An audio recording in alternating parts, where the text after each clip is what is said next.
3 minutes to go in the opening quarter. Sanders pressure up for the fake and throws another interception.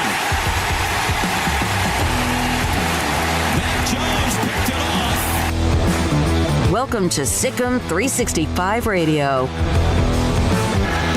Jerome Ford, big seam. Jerome Ford inside the 15 with Bryce Young. Young is going to take off running. Bryce Young, touchdown, Alabama.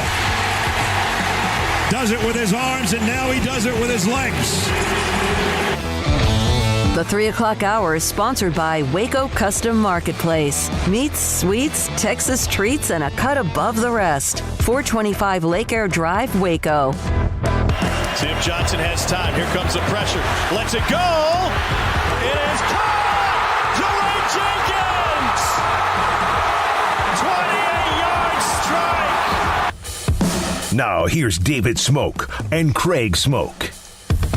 Well, we made it back.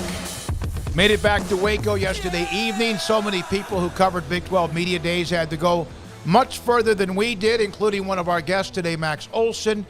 He will join us today at 4 o'clock, normally Thursday. We will hear from Grayson Gruenhafer at 3:25 today, along with other guests, including a writer, a columnist who writes for the Louisville newspaper, as one of the Louisville administrators making comments that he wants to see the ACC back at the table with ESPN. Whether that means anything or not remains to be seen. Baylor's Dale Bonner, guard. He will join us. Of course, they're a week away from being in Canada to play in that tournament. Robert Allen, sideline reporter for Oklahoma State football. He told me something, Craig, that when I was there, I said, boy, Coach Gundy looks very much at ease. And I even thought at the end of the game against Baylor, despite the gut-wrenching finish, he just seemed like he's at ease. He said, Baylor has their president, AD, football coach all down the spine, perfectly aligned. And he thinks that Oklahoma State is that way now, and that's also given Mike Gundy a chance to just kind of take a deep breath and enjoy where he is. Yeah, I mean, good for them if that's the case. You brought that up yesterday as well, and, I maintain that I think it also has to do with Mike Gundy's just older. I mean, he's been in the game for a long time now. He's got a lot of skins on the wall. He's pretty much seen everything, and I think it's at the point now where the Gary Pattersons are gone. The older coaches that have been kind of around the league. He's the elder statesman at this point of the Big 12, is he not? And so, I think he realizes that. I think he's older. I think he's matured. I think he's had his dalliances with getting caught up in the media machine and how they can chew you up and spit you out, whether it was wearing the OAN shirt or it was the Bobby Reed rant. Those are, you go to his Wikipedia page or you look back on his career, those are a couple little, maybe small minor notes, but little dust-ups that have occurred. And so I think he's just kind of, grown and learned and gotten older and all of that. But yeah, I'm sure having leadership aligned is also. Yes, the alignment thing or realignment thing is out there. Yes, there's the unknown. I get that. But I thought I saw a conference that went about their business. Doesn't mean there weren't questions for Brett Yormark or Dr. Livingstone or other coaches. We asked him as well. But I saw a conference that to me is very focused on the present and also the football season, which was kind of, to me, a nice breath of fresh air. There wasn't a lot of drama. Texas and Oklahoma were there. There wasn't drama with them either. They're going about their business. In fact, Bijan Robinson said that to us, as did Dylan Gabriel as well. I thought that was nice. Now, we said that last year at this time, and bombshell, 8-9 days later, bam, Texas and Oklahoma are headed to the SEC. Tony Altimore sent me an email. You may have seen this about the California schools or the system that runs the California state schools. And I saw where Governor Newsom had said something that he wants to look at what's going on with UCLA. And he apparently is at some position that's a part of that as the governor. Tony mentioned this to me. First of all, the California governor talking about UCLA, that is only to appease California Stanford fans. Kind of like last year when Texas, Oklahoma decided to leave and there was some meetings down in Austin. There does not appear to be teeth behind grumpy political shouting, much like last year what happened with Texas's decision. The University of California Regents, who oversee Cal, UCLA, and 10 UC campuses, have an upcoming closed meeting with lawyers to discuss legal aspects on the issue. This is normal.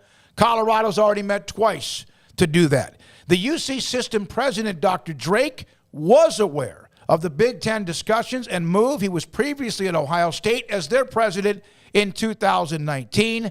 The athletics are campus-level issues at the UC system. In other words, he doesn't think this is going to go anywhere, even though that's a story that maybe they want to look at various things to try to block UCLA, and most likely that won't happen. I think I said as much yesterday, and I don't even have a grasp of the UC system, and said that as well, that I could have others explain California politics for me and try to give me a reason why that was supposed to matter, but from my vantage point, not even knowing that much, it didn't seem like anything but just barking and just, hey, we're upset about this. I mean, what are they going to do, though? I mean, exactly. So, I think that's why there's a little bit made to do about it from, like, maybe Pac-12 fans' perspectives of, like, oh, here's our hope that this is going to be the thing that, stops this in its tracks or reverses course. And I don't know. I just saw it and I was like, sounds like politicians barking, much like when the Big 12's gone through its various issues. And I don't think that's, typically stopped too much. Early on it did. There was the Ann Richards and that whole thing. But, I mean, when was that? 20-something years ago at this point? Oh, no, I mean, 1995. Yes. The conference started in 96. So 20-something years ago at this point. And, not much has really occurred since then where some politician has stopped Colorado from leaving or A&M from leaving or any other number of schools. So, especially with it being USC and UCLA, I mean, what in theory was the UC system going to do? I didn't think much, and it looks like they're not going to do much. It looks like, again, it's just a lot of barking and people upset. And I feel for those schools because it's a crappy position to be in, and the Big 12 schools know that all too well. And despite what some say that maybe Big 12 fans are getting, their heads are getting a little bit too big, I don't care. I think the future is very bright, and I'll continue to maintain that. I'm not going to sit here and say they're going to be making $200 million per school anytime soon or anything crazy. I don't think they'll be making SEC or Big Ten money anytime soon or crazy, but I do think Brett Yormark's got a good selection of schools. I do think they're in more of a power position than maybe they're given credit for, and I think they're going to be really okay in the end, whether they stay pat or whether they go and, are able to eventually pick off some Pac-12 schools. But again, the TV valuations and the PAC negotiations are going to, say a lot, and I know that our Louisville guest in particular, there's theories of just networks being generous just to keep college athletics alive, and the ACC may benefit from that, but I don't think Brett Yormark's just going to go down without a fight. So I'm interested to see him get in there and grappling a little bit and see what he does with the Big 12. Do we have a picture of the new helmet, Jack? Is it in the background? Have we been able to put – where is it? Yeah, right behind me. And Craig, the black UCF helmet. We had one before that was the white one. Fans were clamoring. Mr. Keydort sent this to me. Got it when I got home last night. That's the black UCF helmet to represent what they wear. Also, Garrett, I sent you an email if you wouldn't mind checking it when you get that image from somebody that listens to us in Alabama. Also, Tony did mention this. The University of California system has repeatedly reminded any angry media that neither the president nor the regents oversee UCLA athletics. UCLA athletics entirely self-funded by donors and revenue. No taxpayer dollars going towards UCLA athletics. No state appropriated or region appropriated funding goes to the athletic department. And that's from Tony, who's a huge USC fan, mentioning the UCLA setup. So it's a big non-issue. It's just Gavin Newsom getting in front of a camera, being able to talk and act tough and whatever. Yeah, I saw it's like a glimpse of whatever interview it was that he did, and I read a couple of comments. I was really just not even interested because I knew it wasn't going to change much, and I just don't like listening to politicians. So, I saw like 10 seconds of a clip, and it was a huge nothing burger in my mind, and it looks like that's the case, yeah. All right, now from the 205, this is a picture from Gene Keith. He's in Sulligent, Alabama. This is his toolbox. He had sent me a note, wanted to put a Sikkim 365 sticker on his toolbox, and we have. And he did.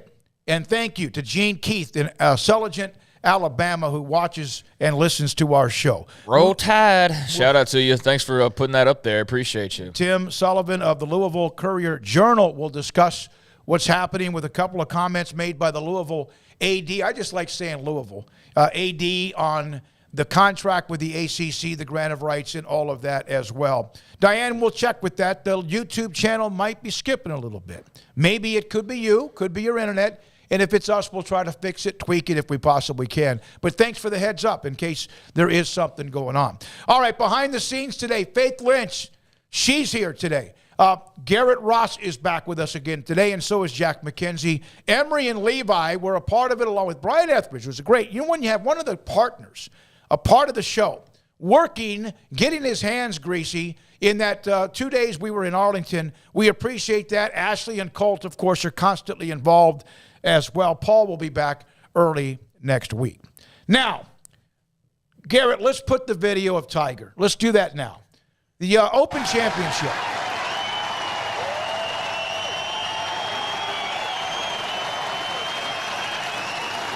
That's number 18. Famous St. Andrews. Tiger's won 2 of his Open Championships there. Look at the emotions. He played terrible. Missed the cut. So did Mickelson. So did Koepka.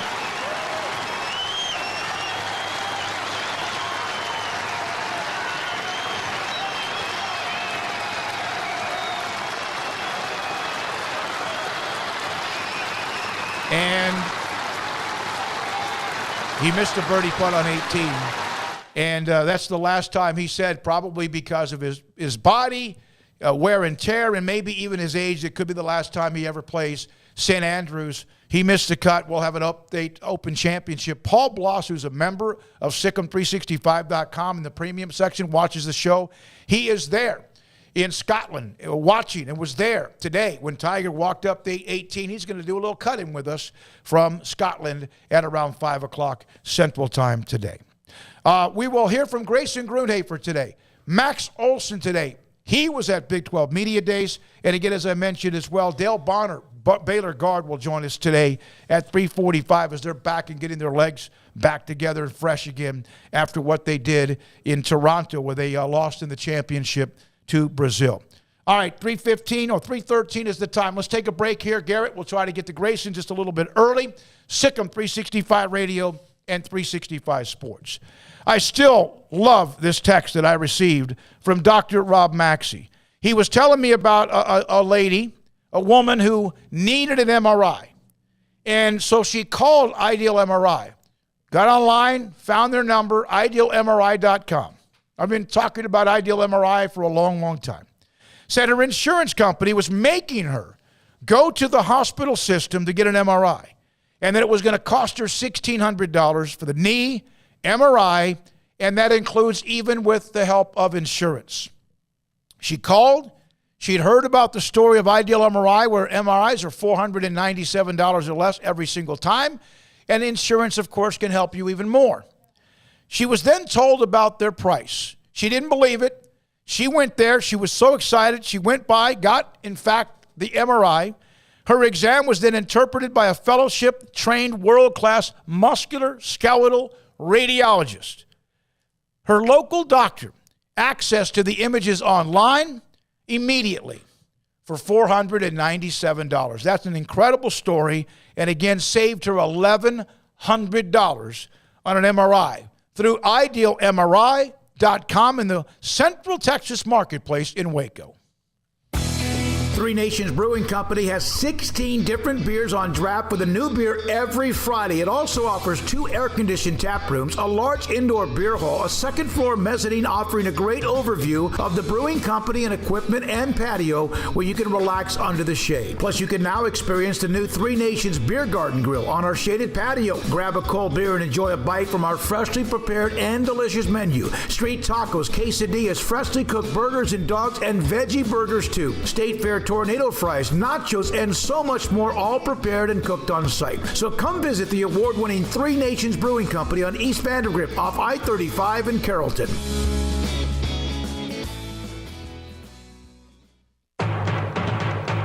At Allen Samuels in Waco, the new 2022 Impressive Wagoneer Series 2 and 3 have 2.9% for 72 months, plus $4,500 competitive bonus cash going on now. That's right, and $4,500 bonus cash. This incentive on the new 2022 Wagoneers for a limited time only at Allen Samuels in Waco. First responders get $500 extra cash. Come shop the new car and truck inventory today at Allen Samuels Waco. Come by, let's be friends.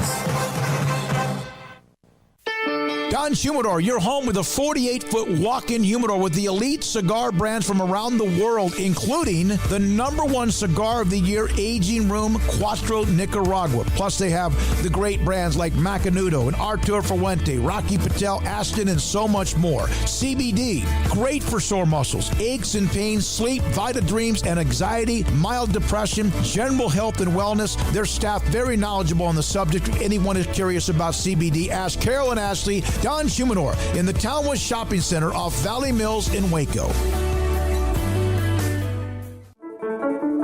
One size fits all. That may be all right for an adjustable belt or cheap sunglasses, but when it comes to your financial needs, no one wants a one-size-fits-all strategy. Cam Heathcott, your Edward Jones financial advisor, knows that his most important goals are yours. That's why he takes the time to understand your needs, knowing you. That's how Edward Jones makes sense of investing. Cam Heathcott, covering Conroe and Houston, 936-756-7717 or cam.heathcott@edwardjones.com. Edward Jones, member SIPC. Let Camille Johnson Realtors guide you seamlessly through the process of buying your dream home or selling your current one. Commercial, farm and ranch, or residential, Camille Johnson Realtors can smoothly and successfully lead you through any transaction. With a team of 28 experienced agents who are excited about serving you, Camille Johnson Realtors services the entire greater Waco area. If you're in the market to buy or sell, contact Camille Johnson Realtors, 104 Midway Center in Woodway, or find them online at www.camillejohnson.com. Camille Johnson Realtors, elegant, charming, warm. Welcome home. You know what would make this moment better? Pizza. Dough made from scratch and an Italian family sauce recipe pizza.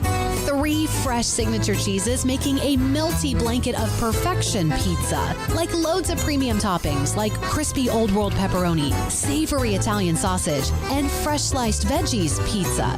That's Marco's Pizza. Visit marcos.com and make any moment better. And with 4 locations in Waco, Belmead, China Spring, Woodway, and soon to open in Robinson. Marco's. Pizza lovers get it.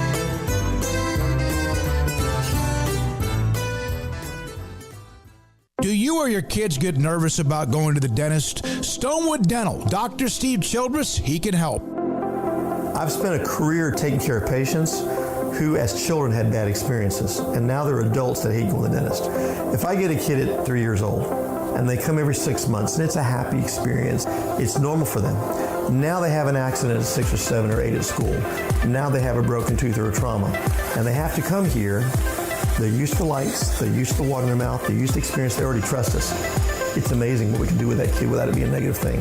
But if I see a 6 or 7 or 8 year old that's never been to the dentist, and now they have a trauma or an unfortunate unexpected toothache, it's harder to do that for that kid and it not be somewhat of a negative experience. So bottom line is I try to teach kids and adults and teenagers and everybody the way I'd want my family treated, which is where it's a necessary part of life. You just take care of it. It doesn't have to be that big a deal. Learn more, stonewood-dental.com.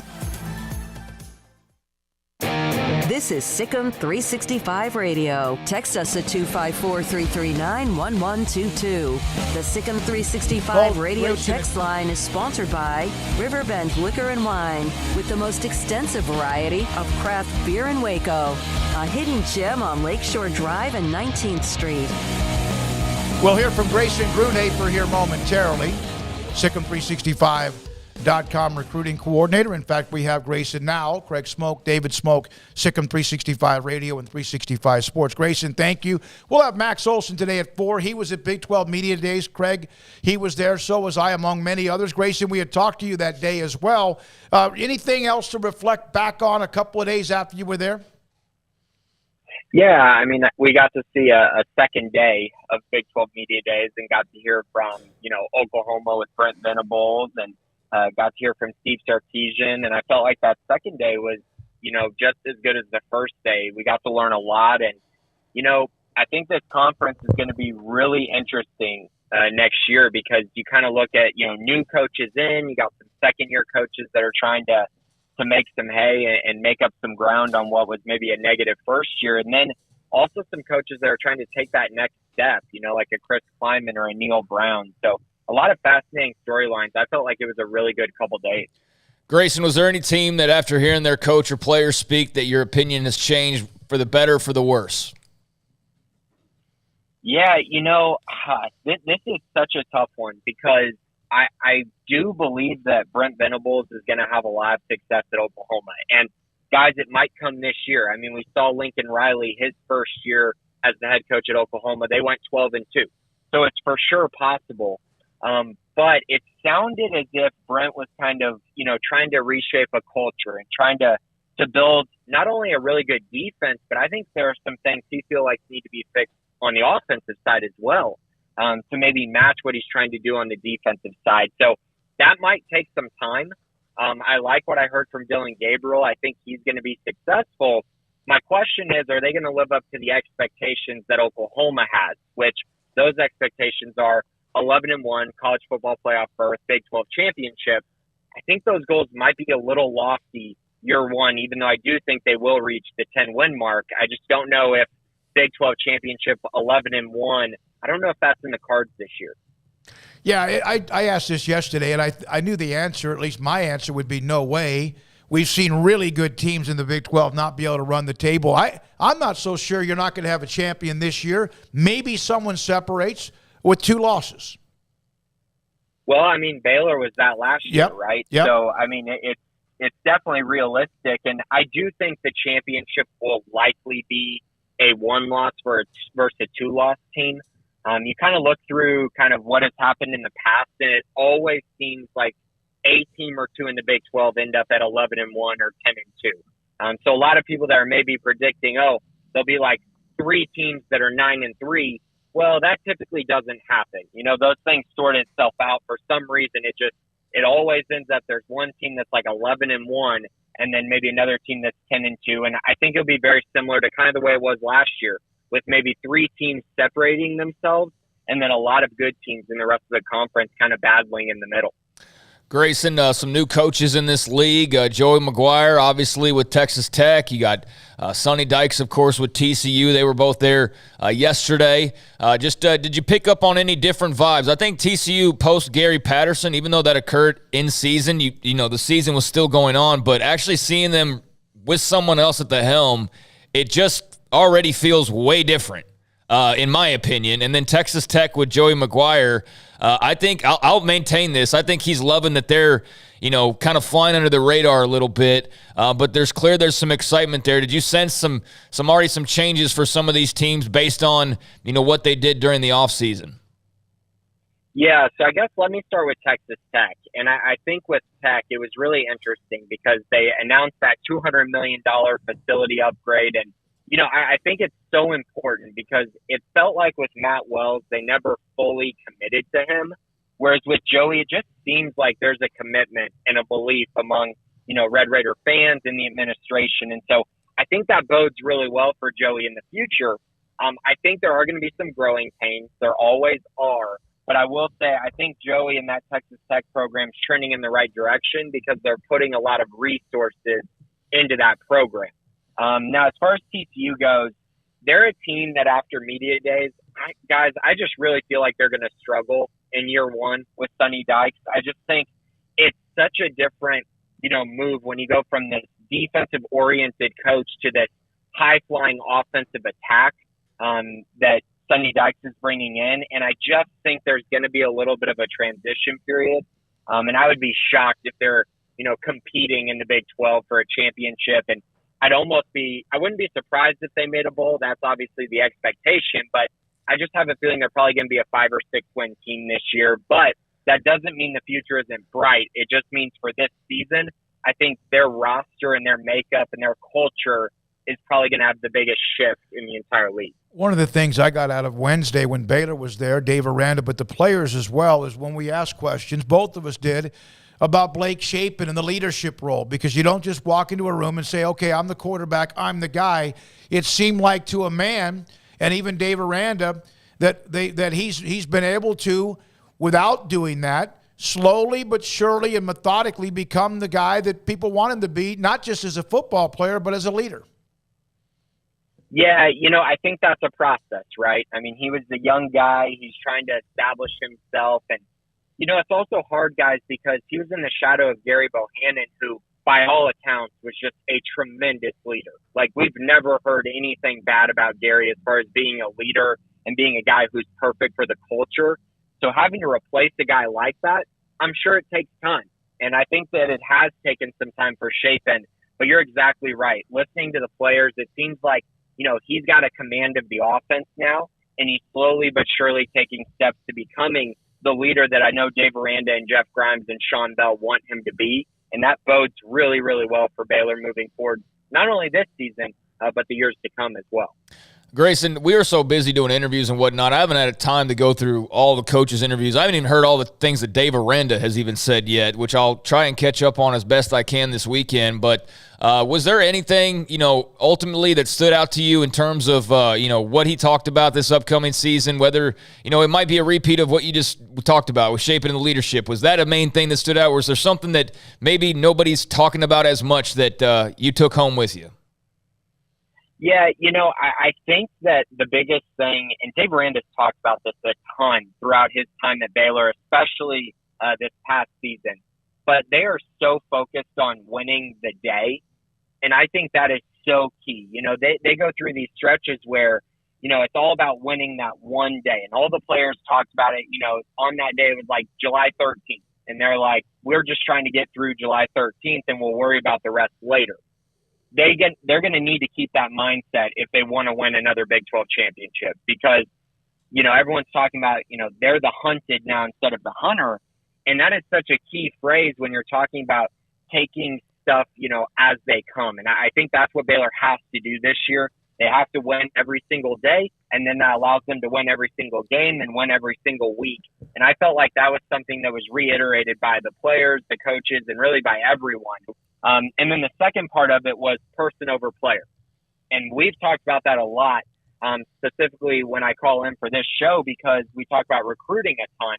But I just think it's so key that it translates from more than just recruiting. It translates into the locker room, the coaching staff, the players, and it's just so important. And you can tell all these players really feed off of it and really buy into that. And I think that is just so key for this program as it moves forward. All right, so we talked about Oklahoma a little bit. You mentioned your thoughts on Brent Venables and them might needing a little bit, of time to get this thing fully rolling. We know the situation at UT. Expectations are always high. Sometimes they're blown out of proportion. Sometimes, they get a lot of love, early on, and then reality sets in. I think this is a year where, based on the transfer portal and Quinn Ewers and all that stuff, that there's a feeling out there, unless I'm just completely reading the room wrong, that they're going to be pretty good, that they should be pretty good. At the same time, I heard a guy yesterday towards the end of the day, and I still don't even know who it was, but he was doing a radio interview, and he was just roasting them. He was calling Sarkisian like basically John Malkovich, and that the players were way too loose. And I don't know. He had the total opposite of whatever a positive reaction would have been. What sense did you get from the UT contingent and see Steve Sarkisian and listening to them, and how do you feel about them coming out of Big 12 Media Days? Yeah, so I think this is the perfect team where you look at them and you go, I think they have one of the highest ceilings in this league. I think that there is a chance, if everything comes together, that they could make a Big 12 championship. I also think they could absolutely fall on their face and not make a bowl. Like, if you listen to kind of everything that they talked about, it's like, okay, you got 57 freshmen and sophomores. Mm-hmm. You're going to be relying on true freshmen on your offensive line for probably at least 2 spots on the offensive line. That can be a problem at times. And so they really need a lot of things to go right. But what I can say is they have a lot of confidence. And it seems like Steve Sarkisian has the locker room together, which is so important. They did not have that last year. Once things trended in the wrong direction, everything fell apart. Hopefully by this point, now they're in a place where it's like, okay, if we lose that second game of the year to Alabama, we won't just give up on the season. They're likely going to lose that game, but they're probably going to play really hard, and they can't allow that loss to impact everything that happens the rest of the way, because last year they allowed that Oklahoma loss to just completely snowball their season. I have a lot of confidence in this team. I really think that everything that I look at tells me that, okay, they have a lot of talent. They're going to be able to spread the field out. They're going to be able to make some plays downfield, and they're going to have the talent to win one-on-one matchups. The question is, can they win as a team? Right now, I would kind of predict them to still finish kind of where they were picked, 4th in the Big 12. But I also understand there's a ceiling there that if they reach their ultimate goal and if they do everything that Steve Sarkisian was talking about, there's a chance that they are a 10-win team and a team that competes in the Big 12. So that's kind of where I'm at with them. They're a fascinating team, and they are a team that comes in with a lot of swagger. You could see that from their players. The question is, will that translate onto the field when you have to play physical and you have to win up front instead of just being flashy and fast? You know, it's just that kind of dilemma.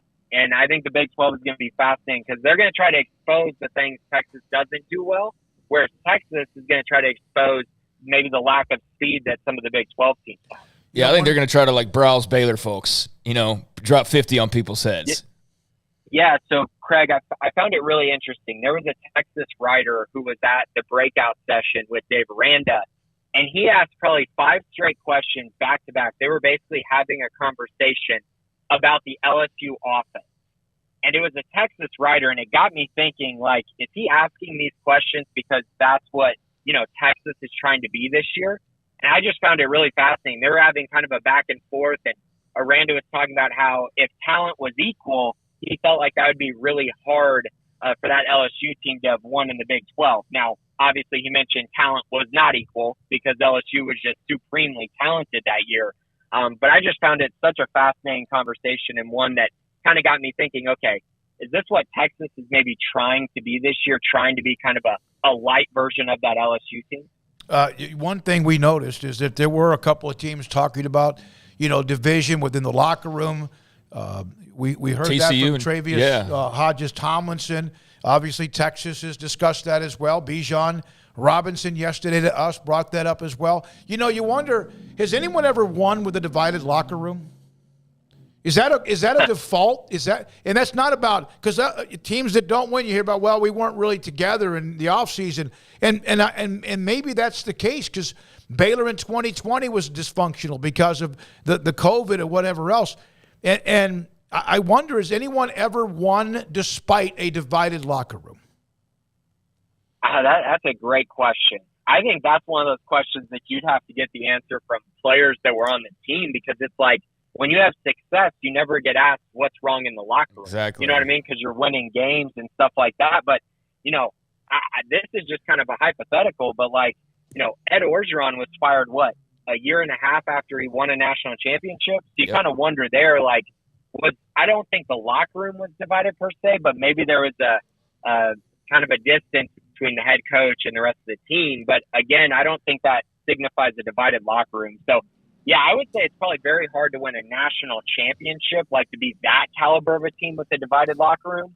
But I think you might be able to get away with it if your team is supremely talented. Matthew Braz on our chat room said, you know, that Nebraska team that was just so damn good, 95 Nebraska. No, it was 4 Nebraska. With the Behringer-Tommy Frazier competition. And Frazier got hurt, and Behringer came in, and there was probably a little bit of that. Of course, you had a Hall of Fame coach. That team was just so good it didn't matter. Well, and then they had a lot of stuff with the following year with Lawrence Phillips and Jason Peter and Tyrone Williams. I mean, I don't know how much that's locker room stuff, and that's dudes getting in trouble, but I guess that's also cultural stuff. So, yeah, I mean, I think if you ask the question, can bad cultures win championships? Very clearly, yes. There's probably been multiple teams, but I think it goes back to what Grayson said. Why would we be asking about culture and bad locker rooms if they're hoisting trophies? Mm-hmm. It's not where your mind goes. Yep. So, Grayson, any thoughts on the Mountaineers and kind of how they are rolling into this season after 6-7 a year ago? Yeah, I definitely stock up with West Virginia. The problem is their schedule is really tough. You know, they open the season with the matchup against Pitt, bringing back that rivalry. And that's really cool, and that's great and all, but that also means you got to go out and win a really tough non-conference game in what is going to be a really cool environment, I'm sure. But I think this team, if I look at their schedule and kind of everything I've seen, I really do think they're going to make a bowl and maybe be like a 7-5 or an 8-4 type team, probably depending on that Pitt game. But my stock is up in them. I think they really, really struggled because of the deficiencies at quarterback with Jarrett Dagey. I think JT Daniels is going to be a huge upgrade there. And then the other part that really stood out to me and kind of shocked me a little bit was Neil Brown said that he thinks this is going to be the best defense he's ever had at West Virginia. Now, I did see that comment, yeah. 2 years ago, they were a top 20 defense in the country, and they gave up just a hair over 20 points per game. And to put that in perspective, that's only about 1.5 points behind what Baylor did last year, and Baylor was a top 10 defense. So if West Virginia truly this is the best defense they've ever had, I mean, they're going to have an opportunity in every single game to win every game. And if you're a Baylor fan, if that truly is the best defense they've ever had, then Baylor is going to be in for one heck of a game in Morgantown on a Thursday night. And that's going to be really exciting to see. But, yeah, I think stock up for West Virginia for sure. Yeah, of all places to play on Thursday night, among everybody in the Big 12, would that be the one you don't want to go play on Thursday night? For Baylor, it absolutely is because they've never won in Morgantown. But I think some other teams might say Tech on a Thursday night might be kind of difficult as well. Yeah, you're right. You're right. Absolutely. Yeah, I think it's going to be fascinating. I mean, of course, everybody feels good going into media days. It does seem like, and not necessarily. I mean, there are some teams that will tell you, hey, we're rebuilding or we're whatever. But I think like every single team that we saw, and again, I'm going to learn a lot more this weekend when I can actually dive fully into what everybody talked about throughout those sessions. But what I was able to gather, it does seem like it's going to be, a toss-up a lot of weeks and anybody's guess as to who's really walking that walk and who's just talking that talk right now. Yeah, I would agree with you. I do think the only one that I came away, and this is not surprise at all, but it sounded like Lance Leipold was saying that they're still a year away. Right. When he was kind of talking about it, he was like, we're not quite there scholarship-wise, but we're going to be at this time next year. And that made me think, there's a lot of hype about, Kansas could win maybe 4 games this year, 5 games, and really, mess up the Big 12. I don't know that I see that. I think their probably ceiling is still 3 wins. If a team completely implodes and Kansas gets them at the end of the year, maybe they reach 4 wins. But I just am kind of the belief they're still 1 year away. All right, Grayson, thank you very much. Appreciate your time. Grayson Grundhafer, Sikkim365.com recruiting analyst. We went a segment without asking him about a quarterback in Dripping Springs because really there's nothing else updated on that. He does a Bearcast with Craig every Tuesday. And I did take in as much as I could from those media sessions, but the breakoffs, we couldn't. That was mostly when we were on the show. So when the coaches all did their press conference, where they got up there for 15 minutes or so, and it was in front of the whole room, and they could, get questions from, it was basically like the newspaper writers. That's really what that contingent kind of is, and website folks and all of that, because the radio folks are off to the side doing other stuff. But I listened to all those and came away with some thoughts and opinions on pretty much every team. But those side sessions and the individual interviews, that's what I need to catch up on a little bit, because I think that's where a lot of stuff also comes out. And I've read a lot, and yeah, I'm fired up. I said it I think yesterday or the day before. This is a really unpredictable league, I think, in many ways. I think there is a group at the top that you feel the most confident in laying your bet down on, and then there's a group that you're kind of, I don't know. And then there's a group like a Kansas where you're pretty confident saying, yeah, they're going to be in the bottom somewhere. But that's, doesn't mean they can't be a better team than they were a year ago, even if they end up in the same place, because I do have a lot of faith in Lance Leipold and what he's doing. But like Grayson just said, it's still going to take some time for them to even get the scholarship situation right. 6 teams finished above 500. Tech, by getting to a bowl game and winning, 7-6. West Virginia, 6-7, went to a bowl game. Texas and TCU at 5-7. And 3 teams won 11 games or more in the Big 12. If they can do that again, whoever the teams are, that's good. That means you're going to be a part of a couple of the big games, because you get to 11 wins, that means you're at least 11-2. That's 11-2 minimum. And then, of course, a bowl game as well, with Oklahoma State and Baylor winning those to get to 12 wins. How many teams in the Big 12 get to a bowl game, and how many teams finish above 500? And last year there was kind of the upper echelon, those three, and then a big midsection of just in the bowl and just out of a bowl game as well. Coming up next, Dale Bonner, Baylor men's basketball, joins us. They were in Toronto last week for that tournament, and he's next on Sikkim 365 Radio and 365 Sports. Richard Carr, Buick GMC Cadillac. Got a lot of great deals going on right now over at Richard Carr. They are the people that you can count on, and I have counted on them a couple of times over the last few months, getting my car fixed after a wreck, and then also had a debris fly up, knock a side panel loose on my car, and they were the people that I counted on to go over there and get that fixed up, and it's been driving great, and it looks great, and you would never have even noticed, and I appreciate them over there at Richard Carr for that. Donnie leading the way, as well as the rest of the crew.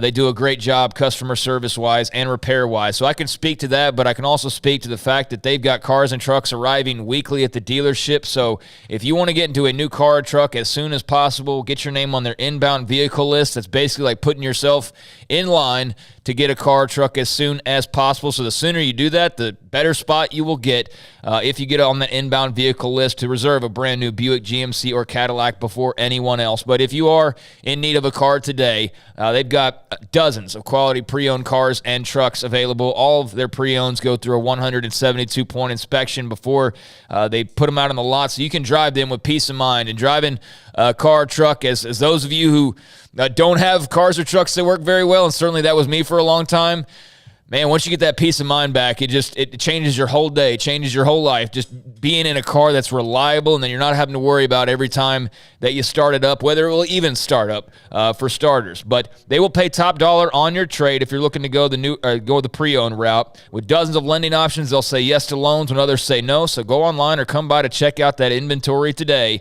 and trust the good local people. Once again, that you can count on. 23 years in Central Texas, run by proud Wacoans, proud Baylor Bears. Log on to richardcarr.com today. Call now or go see them now off Highway 6 at the Imperial exit. Hey, this is Bryce Petty, former starting quarterback and two-time Big 12 champion, and I know firsthand the importance of being in top shape both on and off the field. So listen up, men. If you're a comprehensive men's healthcare clinic with an atmosphere catering to men, board-certified Dr. Kent Petty has a special interest in offering the highest quality medical care to men of all ages. Some of the services offered include screening and treatment for low testosterone or thyroid, infertility, high blood pressure, diabetes, high cholesterol, sleep apnea, while offering comprehensive wellness exams and complete men's health lab panels. High performance men, remember, it's not just a Petty thing. This is Bryce Petty, encouraging you to reach out and Google search Petty Clinic Low T or go to pettycliniclowt.com and get your complimentary lab screening today. It's plain and simple. Waco Custom Marketplace is the one-stop shop for what you need for tailgating, from charcoal, cold beer, and wine.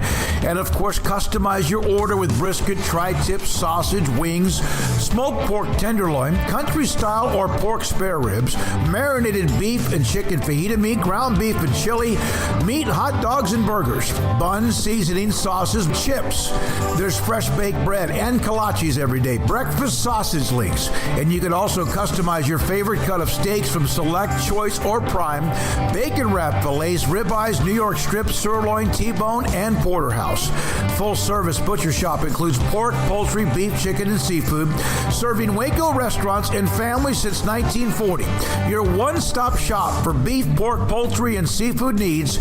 Waco Custom Marketplace, 425 Lake Air Drive, or WacoCustomMarketplace.com.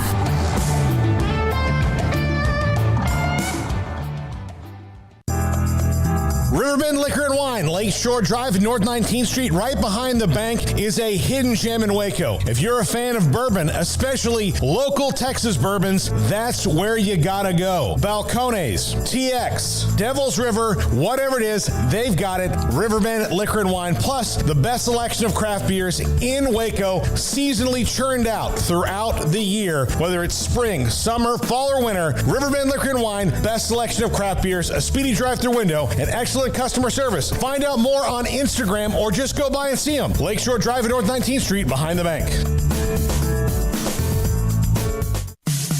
In the market for a quality metal building? Since 1943, Pioneer Steel and Pipe has helped Central Texas residential and commercial customers with metal building design, panel options, building components, and trim options. Pioneer Steel and Pipe's residential line is energy efficient, offers low maintenance, reduces insurance payments, is impact resistant, and carries up to a 45-year limited warranty. In addition, they can also help you find a metal building contractor for your project. Pioneer Steel and Pipe with locations in Waco and Bryan and at pioneersboys.com.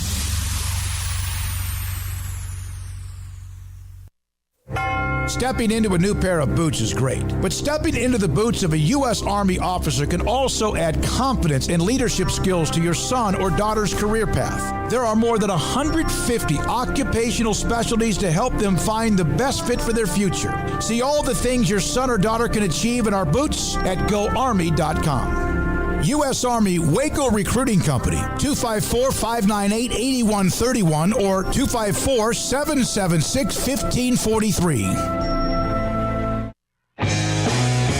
Welcome back to Sikkim 365 Radio.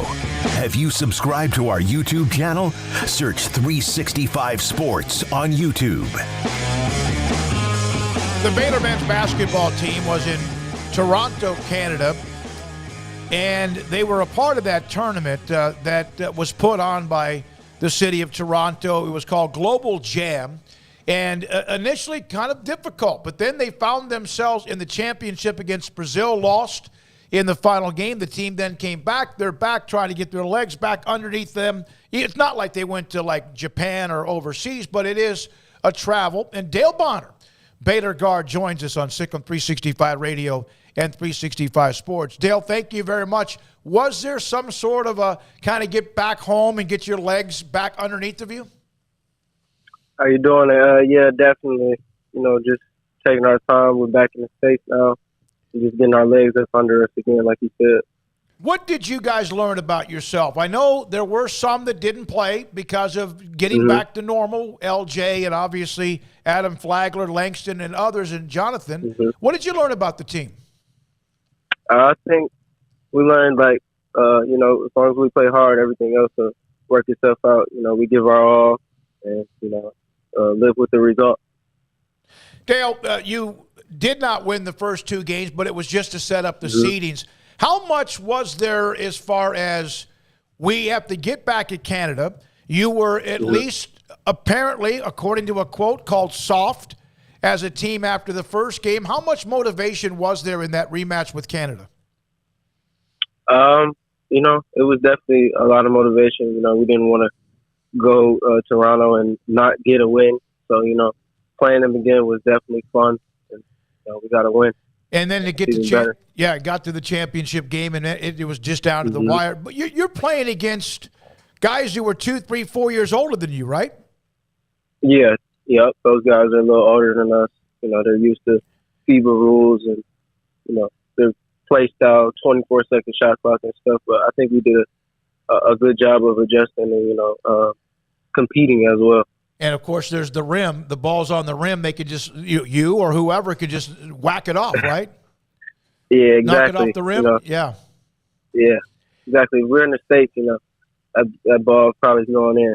So, including that one shot at the end by Keontae that looked like might have helped you guys get to overtime or win the game. Let me ask you this. The chemistry is not there yet. It doesn't need to really be there, although it'd be great if it was there now.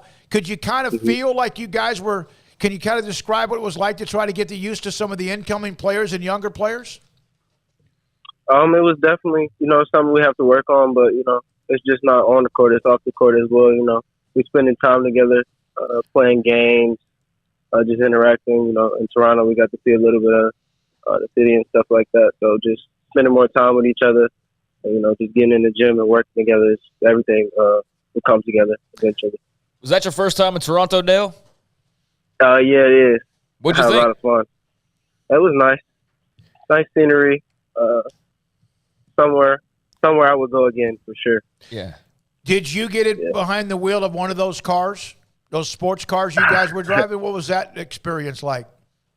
Yeah, I did. It was definitely fun. You know, getting behind the wheel of a sports car is, you know, something we all want to do. So we all enjoy doing it. I saw the picture, the video with Coach Drew had David K next to him. Yeah. David K was not real thrilled about that.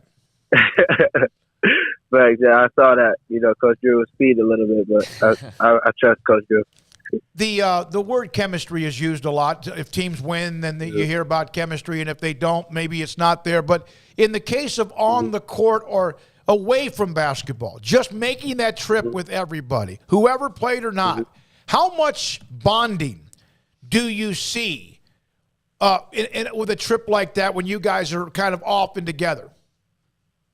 It's a lot that people don't see. Like I said, just hanging out together in the hotel, playing video games and just getting to know each other, just talking and getting more comfortable with each other is what we're doing, and we're just going to continue to do that until the season starts, and everybody will see soon how connected we are. You were one of the more experienced guards out there. You kind of had to help run that thing. Was that kind of something not new for you, but a little bit different? I wouldn't say different. Me being a little older than some of the guys, I had to just step up and play in a leadership role and just be there for my teammates. Dale, the team obviously last year made the run, got a piece of that Big 12 championship, and then things ended a lot sooner than you thought with North Carolina. How much is that brought up, or how much has been that been brought up since the middle of March? It's definitely been brought up, but we're moving forward. It's a new season.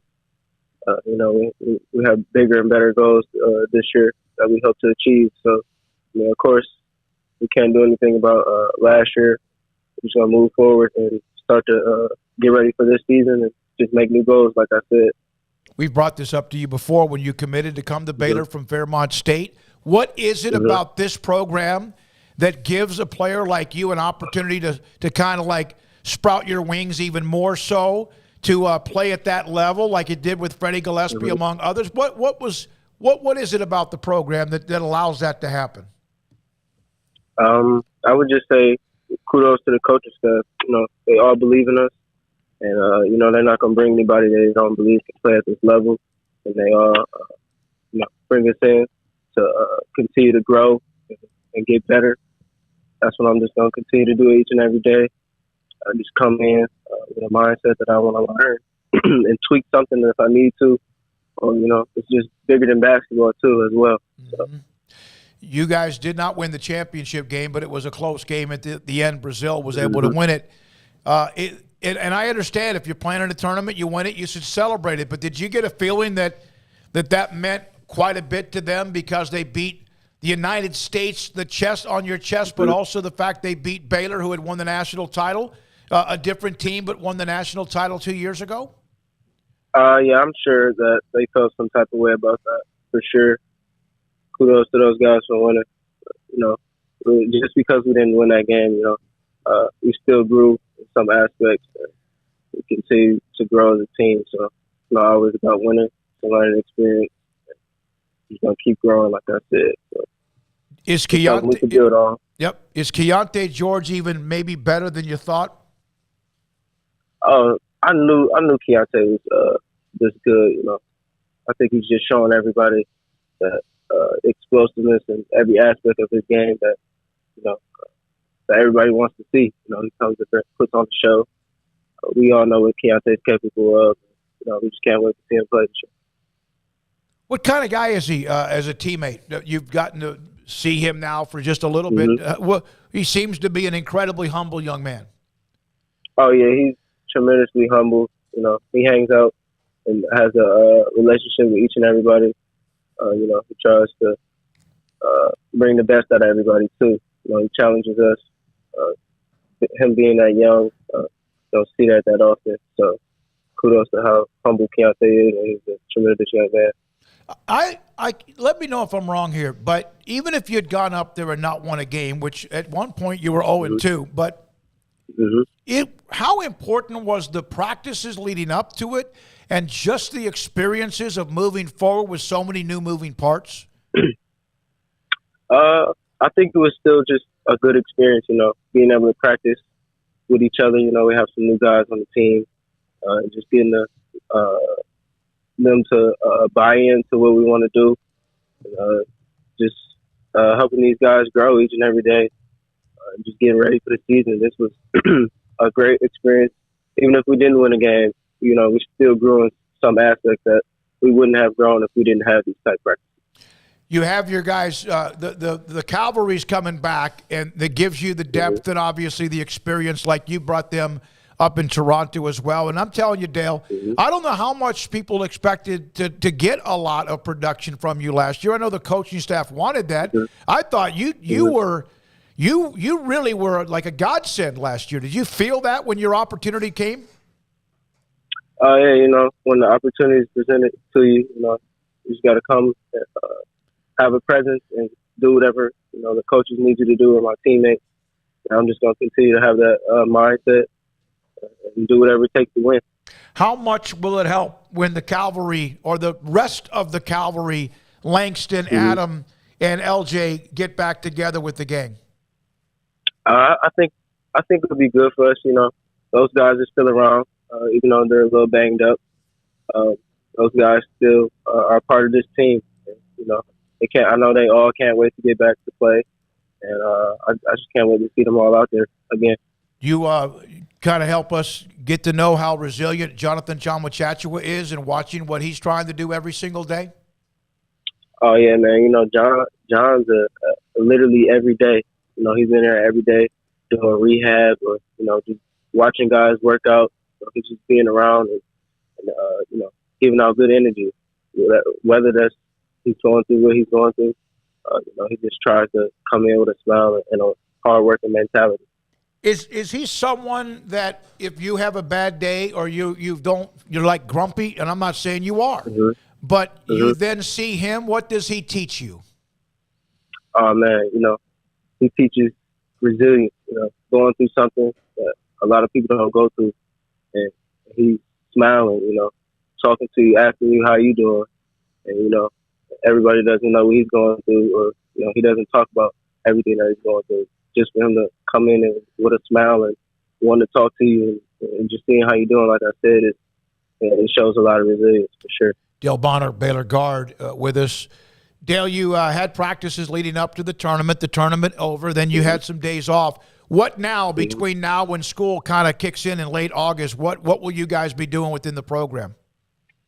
Probably just lifting, Coach Charlie, and just doing individuals again. Thanks for your time. Individual workouts. Yeah. Appreciate you. Yeah. Now, Charlie Melton, you don't mess with him, right? You absolutely listen to Charlie Melton. Oh, yeah, for sure. For sure. I listen to Coach Charlie, for sure. He's a great strength and conditioning coach, and I just can't wait to get back in there and working with him. Dale, thanks for your time. We appreciate it. Enjoy the rest of what you have left in the summer. Yes, sir. Appreciate you. Thank you very much. Dale Bonner transferred from Fairmont State. He played for Baylor, and because of the injuries they had at guard, of course, Jonathan Chamwachachua inside, but because of the injuries they had at guard, he had to play even more minutes than maybe were first expected or was expected. And, he was very consistent, probably the most consistent player. Now, Keontae George filled it up. We know that.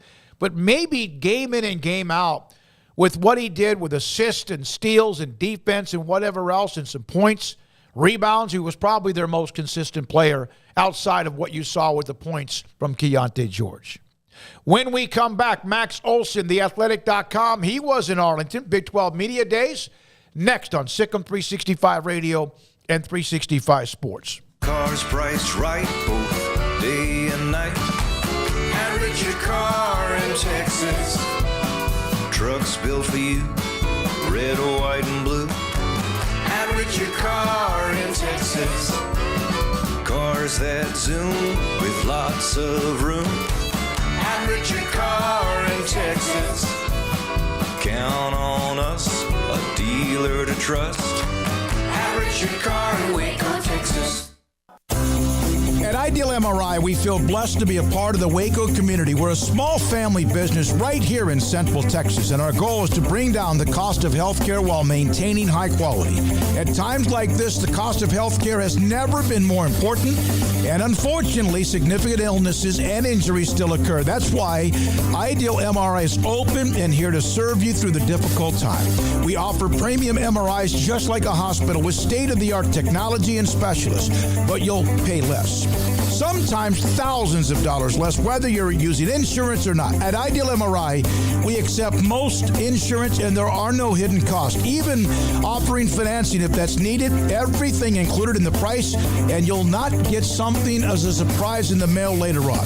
If you need an MRI, ask your doctor about Ideal MRI. They'll know. You can schedule an appointment safely from home online in minutes at idealmri.com or give us a call, 833-IDEAL-MRI, idealmri.com.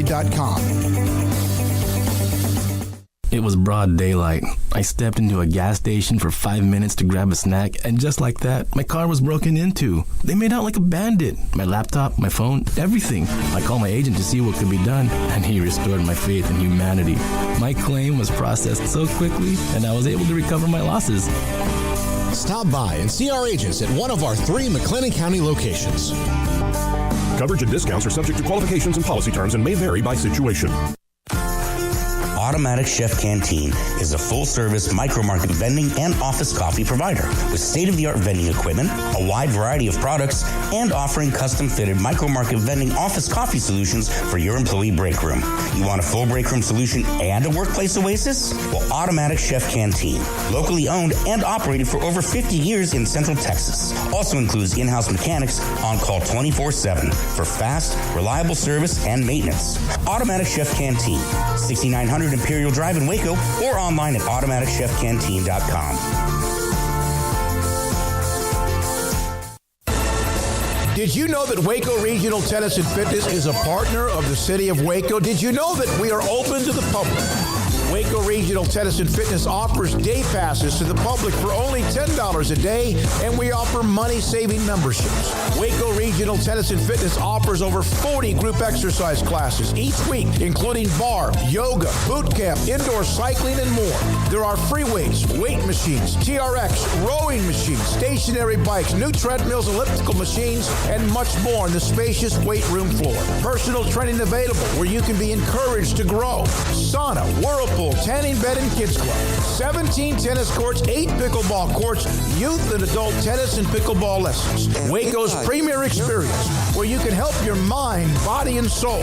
Visit our website at wacotennis.com. Call us at 254-753-7675 or visit us next to Hawaiian Falls on Lakeshore Drive in Waco.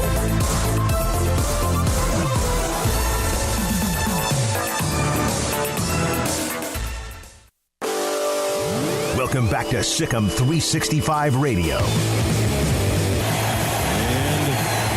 interesting fact here. It's a touchdown to Ben Simmons. Just love the poise of this young quarterback.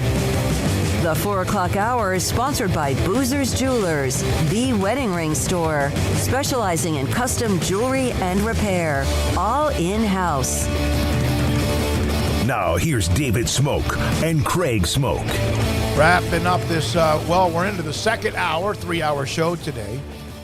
Max Olson, theathletic.com, with us normally on Thursdays, but traveling yesterday afternoon at about the time we saw him walking out. So today, great to have him today. Max Olson, theathletic.com, was at Big 12 Media Days.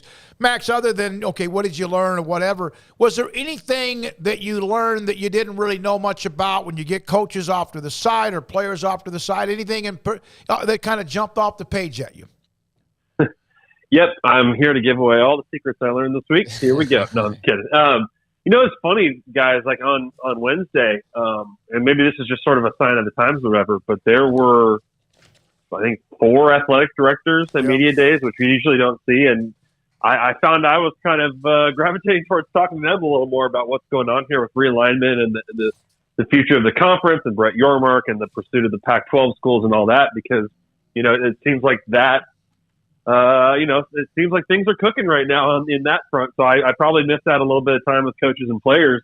But certainly interesting to pick their brain. And I got to sit down with Brett Yormark on Wednesday and talk for about 25 minutes. And everything I heard about him seemed pretty true, that this guy is aggressive, and he has come into Big 12 to be a deal maker. And I think he's really excited about the possibility of trying to go raid the Pac-12.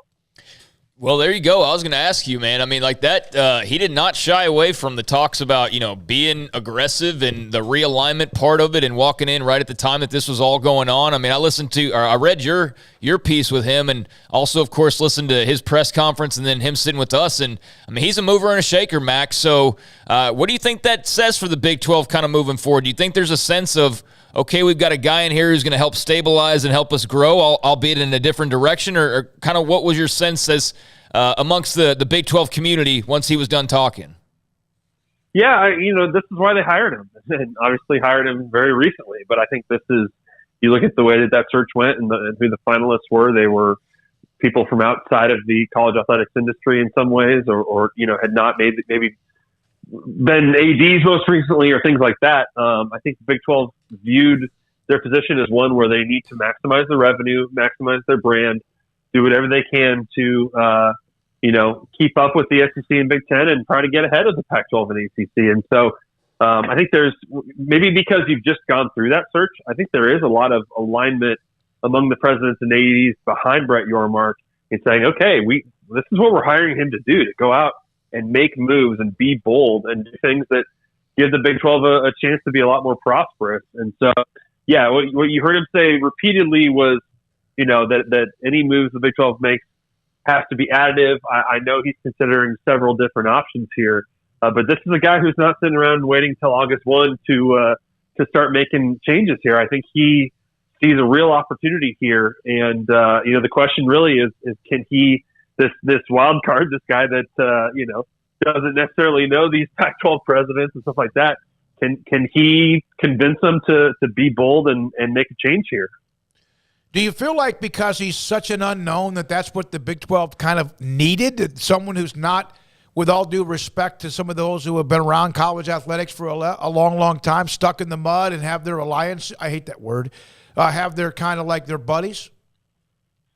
I think that that's a good question. I think that there's a lot of aspects of the commissioner job that Brett Yormark doesn't really know anything about, and he will admit that. And I think that Bob Bowlesby will be a good, asset for him in terms of helping understand the actual day-to-day of the job. But you're right. At the same time, we are heading towards this period of immense change, of transformational change. And so to have a commissioner who, and I'm not saying Bob Bowlesby did this, but in terms of looking at the landscape and who you want to hire to lead you through this, you don't want somebody who's just trying to protect the way things used to be completely. And that's not to say, that there's certainly a downside to totally tossing those things out and going all money, all business, forget the student athlete experience. But yeah, I think in terms of trying to protect the old NCAA and the old way things have been, I think there's probably less value in that now going forward. And at this particular moment, and really with the TV deal ahead and with this realignment, wave kind of continuing. Yeah, I think you need someone who really is probably a businessman and knows the right principles and all that stuff and knows how to negotiate and get deals done. So even though there hasn't been any new bombshells really since USC, UCLA, we know there's been lots of stuff going on behind the scenes. And I mean, Brett Yormark stoked the flames as much as anybody when he said what he said. But where do you kind of see us right now, Max, as far as where the realignment is? I mean, obviously there was that story about the California system, and the governor was completely unaware of, UCLA making their move, and there's that kind of going on, although it doesn't seem like that's going to massively change anything as far as I can tell. The ACC is obviously still figuring out what they're going to do. The Pac's in negotiation, so to speak. Where are we right now in your mind with the realignment phases? Well, if you think back to last summer and just the panic that was set off in the Big 12 for those 2 months after the news came out of Texas and Oklahoma going to the SEC. I mean, you remember that the Big 12 did what they did in adding the 4 new schools because they couldn't just sit with this cloud hanging over them for the rest of the year or another year or even longer. You went out and added schools because you needed resolution. You didn't want this to overshadow the football season and all your other sports seasons and your whole academic year and everything. And so I think it's tempting to say, things will maybe settle down here a little bit. We're waiting on Notre Dame, stuff like that. But I think there could be more change here pretty soon. I really do. Now, it's maybe a question of what does the Big 12 want to do and can they pull it off? But certainly, as you guys alluded to, Brett Yormark is really assessing multiple options here, and I think when the board's behind him in pursuing whatever he thinks is best. So, for those 4 Pac-12 schools in the Pac-12 South that are kind of in a weird position here. I wonder. I mean, can they sit and wait for this 30-day window on getting some information on a TV deal with ESPN or whoever? Can they kind of sit back and try to gather more information on that, or is this kind of a moment where you have to maybe think about doing something pretty aggressive here and getting out of the conference? Or can the Big 12 and the Pac-12 actually work together? You've seen plenty of people point to that and say maybe there's more value if they're going about this together as opposed to going against each other and eat or be eaten. I think that there certainly could be some things that happen here pretty quickly if those schools are willing to defect. I got the impression, and Craig and I know you guys had Q&A with him plus his press conference, but we had him for a good 12 or 15 minutes, whatever it was. And I got the impression what I liked about him is we would ask a question, and some of them were probably a little bit more difficult for him to know at this particular time. But he was kind of a give and take. He would kind of maybe lean against us a little bit. And I like that. I really, really liked the way that thing went and how he handled sometimes. For example, have you offered anybody to join the conference? And there was this long, very long pause. And then he again, officially no. And you had to read between the lines on that. That's funny. I have to go back and listen to your interview with him. I'm sure it was great. Yeah, I think this is a guy that, he is walking into this, and he seemed pretty genuine in his answers to me. And someone who, like, I asked him, what is your relationship to college football? Because I think his background is clearly, much more in basketball over the course of his 30-plus years in pro sports. And he was honest and said, not much. I mean, I went to Indiana. I'm an Indiana fan. His daughter goes to Indiana, so he's been to a few games because of that. He watches some on TV, but, he was willing to admit, that hasn't really necessarily been a big part of my career so far. And he's looking forward to going out to all these campuses and going to a ton of games this year and immersing himself in it. But this is not someone who's going to pretend, that he's an expert on all things about this job, because it is such a departure from everything he's done. At the same time, I think he sees elements of this job that fit what he did at NASCAR, fit what he did with the Nets, and especially right now in this kind of chaotic moment where, there's real opportunity right now. Max, it seemed even though, there was that bombshell after Big 12 Media Days last year, and we've had now the last several months to talk about Oklahoma and Texas, that everything, the water seemed kind of calm. I mean, there's all the other outside noise going on as far as realignment and everything, but in terms of the current 10, everything seems pretty, professional and businesslike, but certainly he was asked, Yormark, about OU and UT, and what did you think of the way he addressed that as far as, maintaining that open for business? He didn't say give away too much, I don't think. I think certain people tried to read maybe more into that, but how did you take his comments about Oklahoma and Texas and potential negotiations? I think his comment, I believe it was up on the podium that, in these things, he tends to look for a win-win deal. That is definitely the first time anyone's tried to put it in those terms when it comes to the Big 12 side of that conflict. You know what I mean? Really, I think it's been quite a silent standoff ever since last summer. And so, will that be will Brett Yormark have a totally different perception of that situation? I think that's possible. I'm not saying that they're going to get out in 23 or anything like that, but I think if I were an Oklahoma or Texas fan, maybe I'd be slightly more optimistic that this is a guy that maybe for the right price, or if, let's say the Big 12 goes out and adds 4 more schools. He said this week he doesn't see those as kind of interrelated issues, but, could he see a Texas and Oklahoma divorce as part of the maneuvering here? That's where I think we're all sort of trying to get a read. And, he said he looked forward to sitting down and having that, or that at some moment in time they will sit down and have that conversation with Texas and Oklahoma. It's hard to sort of prognosticate how that goes when there's no precedent on it. But, that's certainly an issue that I think will be high up on his list. And who knows, maybe he'll have a very different take on it, or maybe he'll just go by what the presidents want to do, and maybe continue for this to be a stalemate. Yeah, I was in the stands or whatever we are, where the media sits and he said win-win. And I got to tell you, my first reaction is hell no. I mean, I know I know that, but for the 8 teams that are trying to remain strong and have remained strong, and a couple of the guys that were outside with programs that are not a part of Texas and Oklahoma, they're like, there's no win-win here. But I get what he meant by that. Right. It's about do we get what we want out of them, and do they get out when they want to get out? Right. That would be the win-win. It wouldn't be.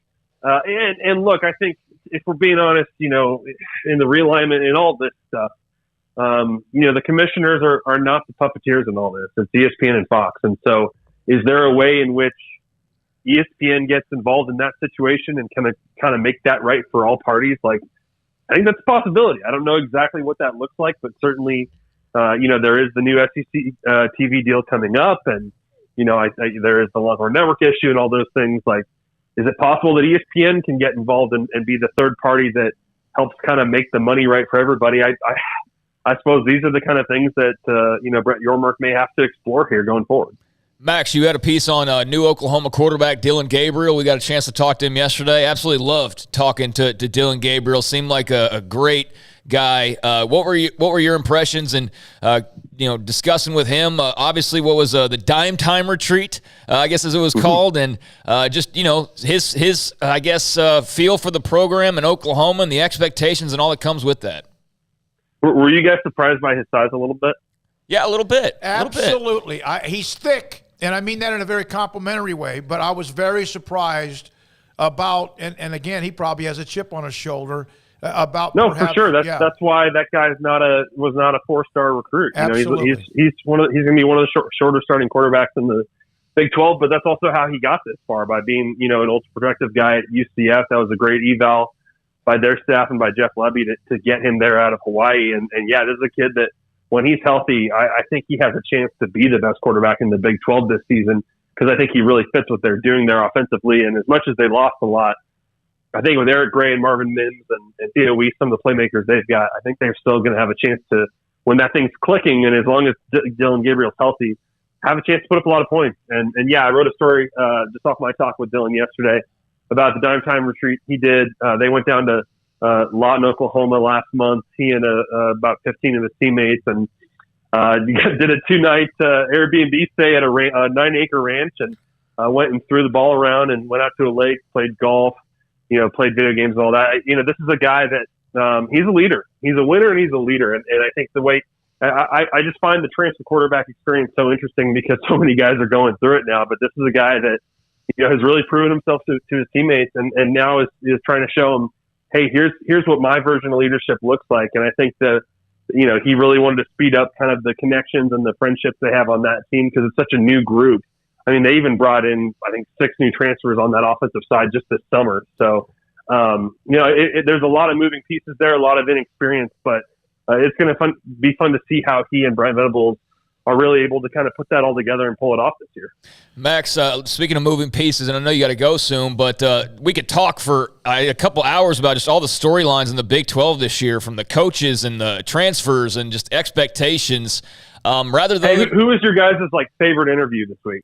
I'd say all the ones that came through. Ooh, I mean, Bijan was great. Dillon Gabriel's great. Those two were yesterday, and I enjoyed those. Dylan Doyle. No, I know we covered Baylor, but I thought that Dylan Doyle and Bryson Jackson were looking in a mirror at Dave Aranda of what he would want in football players.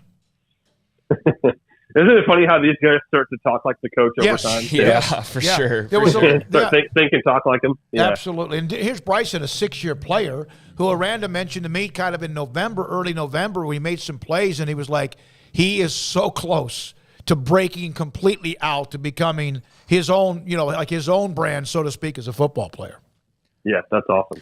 Well, Max, let's leave it on this. Like I said, there's a bunch of storylines, coaching changes, all of that. Rather than go one by one, maybe what was just something that stood out to you from a team, a player, a coach, that maybe jostled your expectations or boosted them, however you want to phrase that, just a kind of takeaway or two from Big 12 Media Days overall.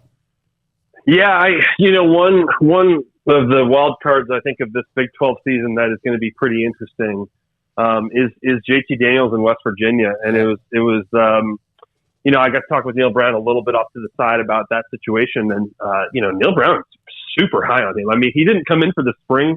He was a post-spring transfer. And so obviously there's a lot to catch up on. And when you talk about that leadership I mentioned earlier, like a little bit more challenging for him, even though he's such a veteran guy to walk into a new place and, prove himself and get, that's another situation where they have a brand new OC and Graham Harrell, and they're trying to learn something new and something fast and try and get it right. But Neil Brown is really high on him. He said he's the smartest quarterback he's ever been around. And that, he feels really good about the process they've gone through here over these past couple months of getting him prepared. He has, some familiarity with Graham in the past, but, I think that that's one of those teams. When you look at this conference, you guys know there's a lot of teams that you feel like they're maybe kind of in that, 6 to 8 win range, but can you do what Baylor did last year, right? And kind of win some of those close games and surprise people. K-State's maybe been the team I've been high on as a sleeper, but West Virginia, if you saw the difference last year with their quarterback play, like I think they kind of look at him and feel like can he make us like 2 or 3 wins better? Like that's maybe a little bit too ambitious, but man, if that guy's really good, and people haven't seen it in a while, but if that guy's really good, I think West Virginia is another tough team in this conference. Thank you, buddy. And as Craig said, we could go forever, but damn it. Yeah, it was fun a couple days. I mean, I think there's a lot to talk about coming out of that. We do enjoy the segment with you, man. We really, really do. It's great to see you, Max. Glad you got home safe. Appreciate y'all. Thank you, buddy. That's Max Olson, theathletic.com. Does a great job of covering college football and, of course, a part of theathletic.com. And there are storylines that, in Big 12 country, just college football writers can carry you for a few days. I mean, he has that Dylan Gabriel piece that everybody can check out. But, I mean, each team you got, multiple stories. But, hey, here we go. Coming up on Monday, start of the 4-day SEC Media Days. Yep. So that will be, just another round of interest and, these things kicking off. I think ACC starts sometime next week as well. And these things are full blown and going now. And the Pac-12 Media Days will certainly be of interest. I mean, those are going to be fascinating to see kind of what's what at that point in time. But we're in it now. I mean, as I said, and I think maybe on the show last week, I certainly said it in some column, but the offseason is over. The preseason is here. That's where we are in college football right now. Dave Aranda said when he was an assistant coach, the baseball all-star break was when they knew coming back from that football was there as a head coach. It's 365 days a year. When we come back, Tim Sullivan writes for the Louisville Courier-Journal. And Louisville's AD's made a comment or two about what he would like to see ESPN do with the ACC. Next on Sikkim 365 Radio and 365 Sports. Alan Samuels, Dodge Chrysler Jeep Ram Fiat, twice as much inventory built in right now on their dealership lot, and more in transit. Ted Teague, the general manager, got a couple of notes from Lexi and also Ted, among others, and on the ground right now in the dealership and also in transit to their dealership, as, of course, sometimes the distribution and cars available at some dealerships has been tough, and that's too bad. Shop the huge inventory. Alan Samuels right now expecting a massive amount for you to go and walk the lot or go get a test drive or talk to somebody who is a client manager to help you make the right deal and the choice that you want. AJ is someone that I spoke to, and there was this one car that I thought I was going to get. And then I didn't know if it was quite big enough. And I didn't want some big SUV. I wanted it to be perfect for my budget and also perfect for what I need. And just enough room in the back for me to throw in my golf clubs. AJ found me a really nice car. It was not one of their brands, but it was a pre-owned car. Everything has been unbelievable. It's the best car I've ever driven, and it was pre-owned. It's a Ford Explorer at Alan Samuels Dodge Chrysler Jeep Ram. 2.9% financing in almost every new car. Construction inside and outside because, well, you know what? They're growing. There's a little bit of issue with the traffic right there on the access road, but you can get to the dealership easily. Ted Teague, the general manager. Alan Samuels, Dodge Chrysler Jeep Ram Fiat. They have cars, trucks, and SUVs. Loop 340 and east of 84 in Waco. Three Nations Brewing Company has 16 different beers on draft with a new beer every Friday. It also offers 2 air-conditioned tap rooms, a large indoor beer hall, a second-floor mezzanine offering a great overview of the brewing company and equipment and patio where you can relax under the shade. Plus, you can now experience the new Three Nations Beer Garden Grill on our shaded patio. Grab a cold beer and enjoy a bite from our freshly prepared and delicious menu. Street tacos, quesadillas, freshly cooked burgers and dogs, and veggie burgers too. State Fair tornado fries, nachos, and so much more, all prepared and cooked on site. So come visit the award-winning Three Nations Brewing Company on East Vandergrift off I-35 in Carrollton.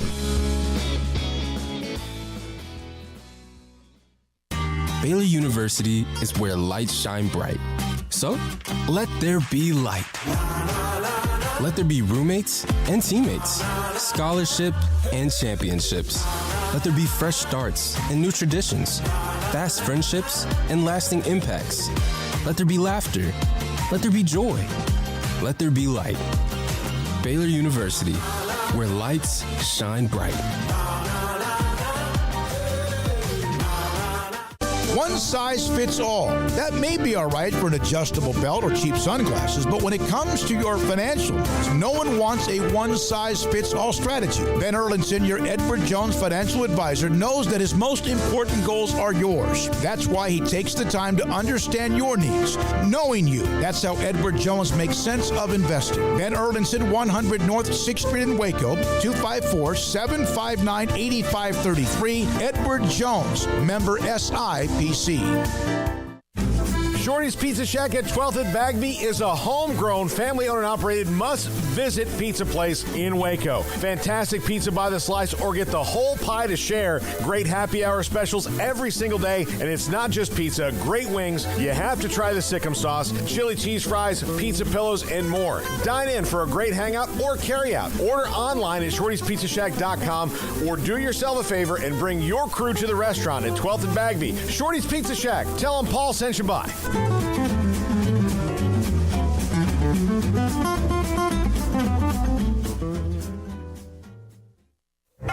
Boots add protection. Good boots help you climb better and move forward faster. And when your son or daughter steps into the boots of a U.S. Army officer, they also learn how to lead.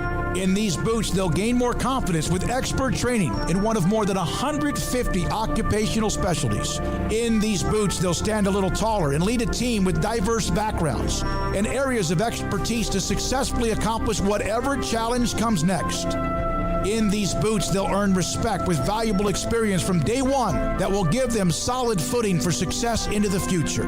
Highly qualified candidates who earn a spot on our team can receive comprehensive health care coverage, college tuition assistance, and a bonus of up to $40,000. See all the things your son or daughter can achieve in our boots at GoArmy.com. U.S. Army Waco Recruiting Company, 254-598-8131 or 254-776-1543.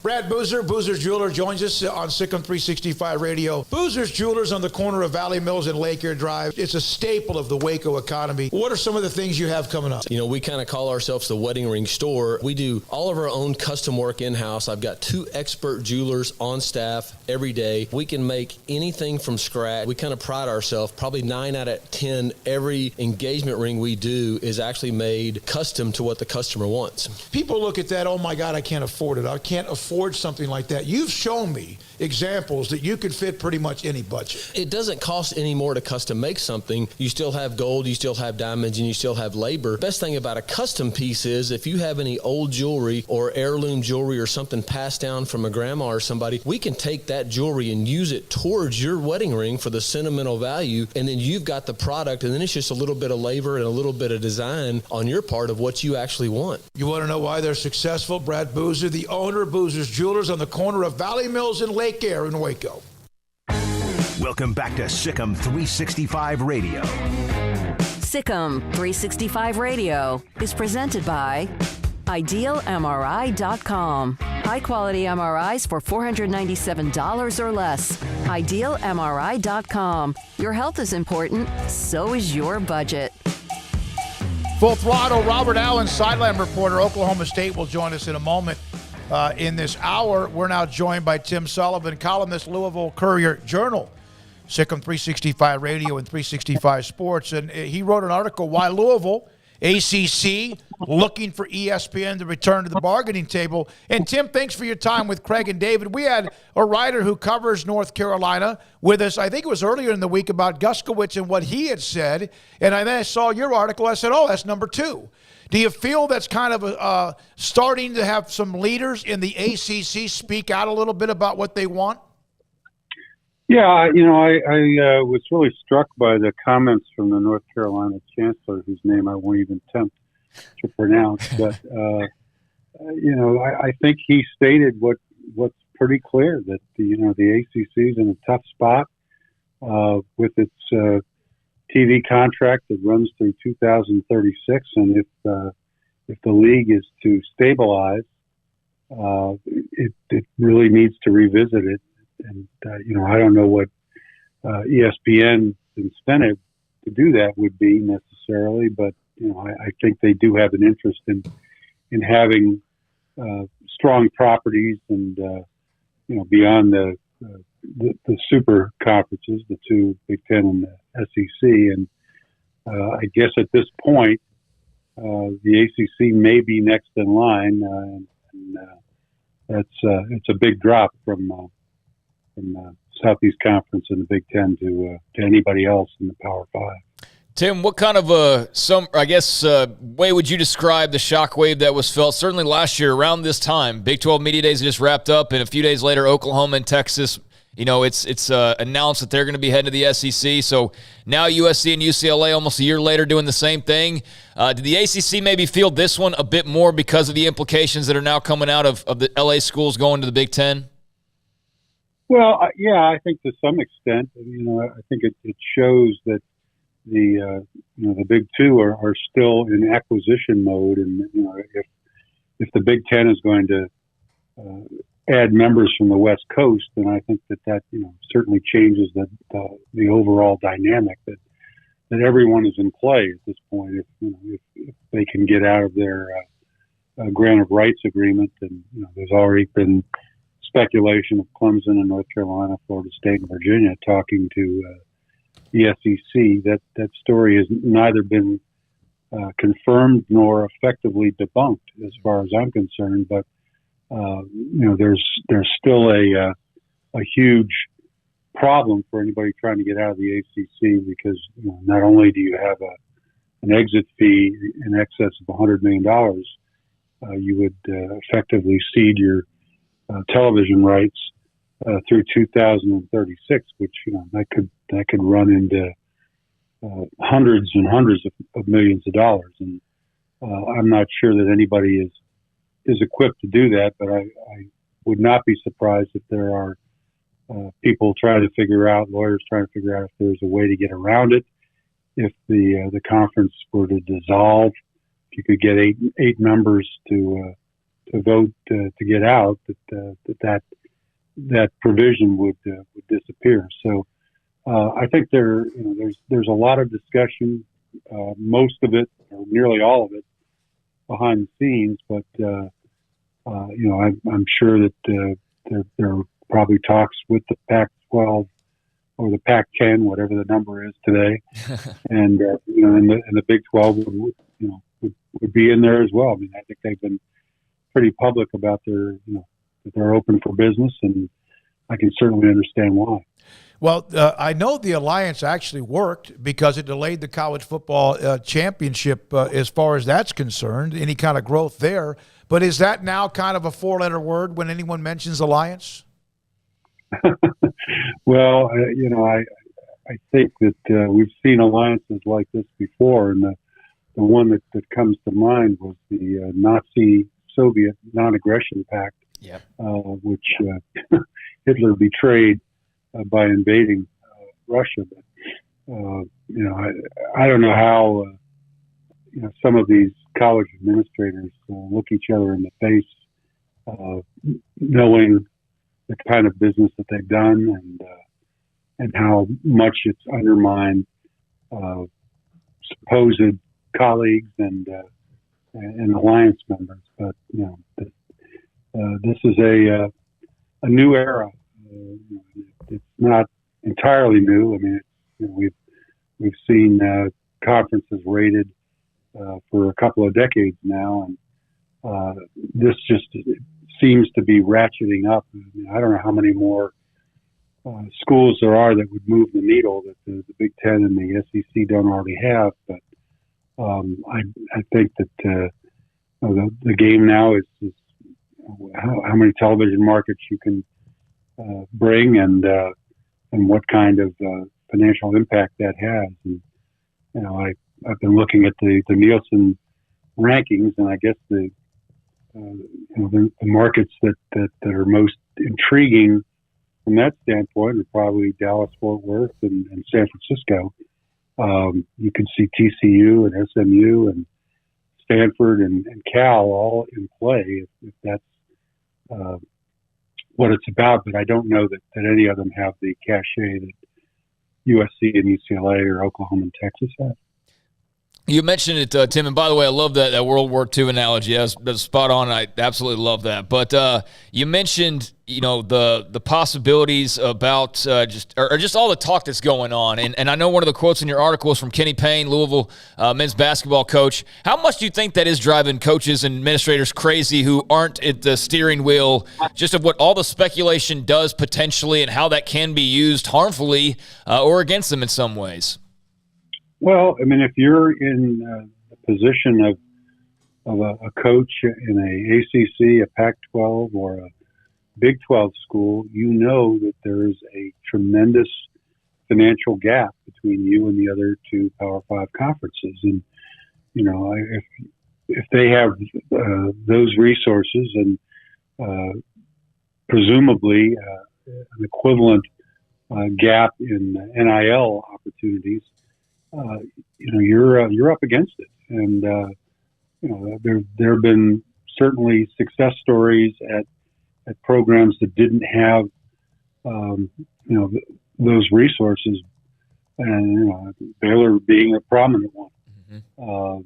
But long term, is that sustainable? And I think that if you're a coach and you have an opportunity to get into one of those leagues that is going to pay $50 million or more in annual conference distributions per team, you're going to probably gravitate in that direction, no matter what your history or your loyalties might be, because at the end of the day, the rich are getting a lot richer, and the rest of college football and the other sports that depend on it are going to be at a sizable disadvantage.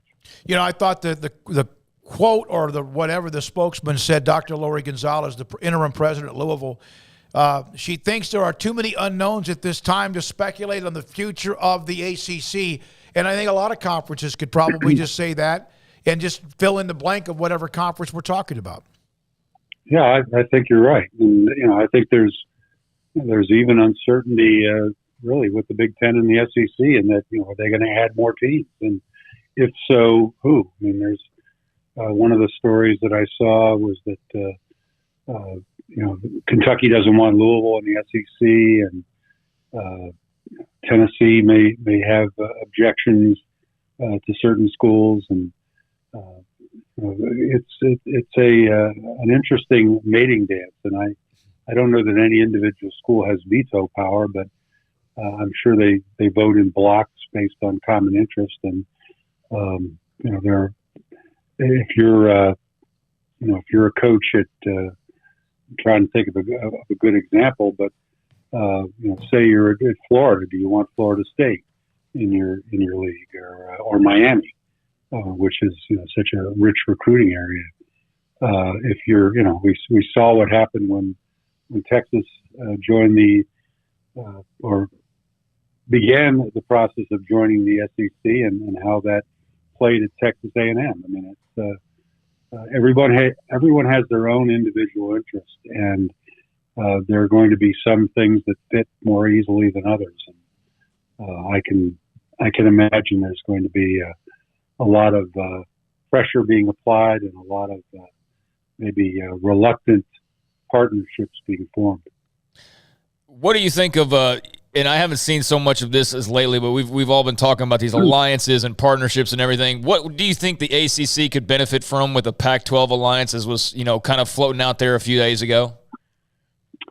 I think to some extent it's kind of a mutual preservation approach. I mean, the story, and I think this may have been SI.com had this, that there was talk of a television partnership between the two leagues, not a merger, but the ACC has a better position with ESPN and with its ACC network than the Pac-12 has, and if they can join together in mutual interest, there could be some benefit to that. And I think theoretically the same could be said for the Big 12. I don't know that that there's a great geographic fit among those three. I mean, the idea that Miami could be playing at Washington is a tremendous burden on college athletes. But I think that for the present, you're going to see people look to deals that can solidify where they stand, or raid schools that can give them more security. And I would not be surprised, frankly, if we see significant movement going forward. Although, again, I don't know that there's other than maybe Clemson and North Carolina, to a lesser extent, Washington and Oregon. I don't know how many schools are left that could make a material difference in a conference's financial picture, because of either their stadium capacity isn't big enough, or their attendance isn't, or their television market isn't significant. There's so many factors that come into play, and it appears to me that the real choice schools have been plucked. And as you said in your article, and I think we've said on this show a few times, like that would be just the networks going, you know what, we're going to do something nice. We're going to forget about all the money grubbing for a second. We're just going to keep college football afloat by, helping people out. And it's just kind of hard to imagine that, with ESPN at the strings and whatnot. But, Louisville's no stranger to realignment. I mean, the school's been through this before and getting into the ACC and that whole process years ago. If all hell were to break loose scenario and everybody's up for grabs, so to speak, and the ACC having that long-term contract, there is, I guess, got to be some feeling of, hey, we are under a long-term deal. But let's just say, like, doomsday scenario, Tim, how does Louisville feel as a university? How do they feel like they're positioned in the grand scheme of things? Is there anything glaringly lacking, or are they just pretty good across the board? How do you view that? Well, I think from a competitive standpoint, they're in fairly decent shape, particularly with non-revenue sports. And their football program has had terrific success in recruiting this past year, and I think they've really done well with NIL. And so that is kind of on the upswing. The basketball program is shrouded by this NCAA investigation that dates to 2017. They've had their hearing with the IARP, and I would expect that there will be a decision there probably sometime, maybe September or early October. And, maybe they can finally put this behind them, although we would expect additional sanctions and possibly a postseason ban. But, at one point, the Louisville basketball program was the most profitable in the country for years and years. They've fallen off of that since Rick Pitino was fired, but they're still a state-of-the-art arena, a big market in terms of a college town, at least, with no professional sports other than soccer, and it's a second-tier men's team and a kind of a fledgling women's team that really doesn't compete with them the way say the Bengals and the Reds compete with the University of Cincinnati, or that the Dallas Cowboys compete with everybody in your state. But I think that it's an interesting dilemma, because this is a program that has a fairly passionate following within the city of Cincinnati, the city of Louisville. I'm sorry, but outside of the county, this is big blue territory. This is the University of Kentucky fans, statewide, and I don't know that the Louisville market is such that it would be of tremendous appeal to conferences that were, starting from scratch. But given that most of the prime schools are already in one of the two ultimate power leagues, I guess we can call them.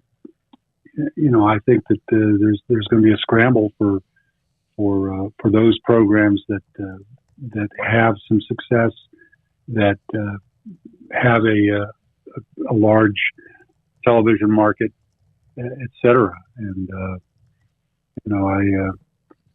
I would think that many of the ACC teams are in the same boat that they are. Maybe not in North Carolina and Clemson, but pretty much everybody else.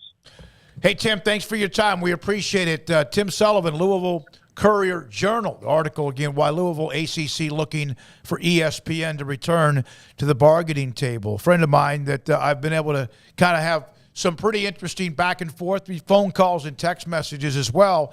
The AD, or the president or chancellor at UNC, which we mentioned, Guskowitz, who we had on, the writer, the young writer who had some of those quotes, Mac Brown, said that there are so many false rumors that he started to believe things that were being said that he said, but he didn't even say them.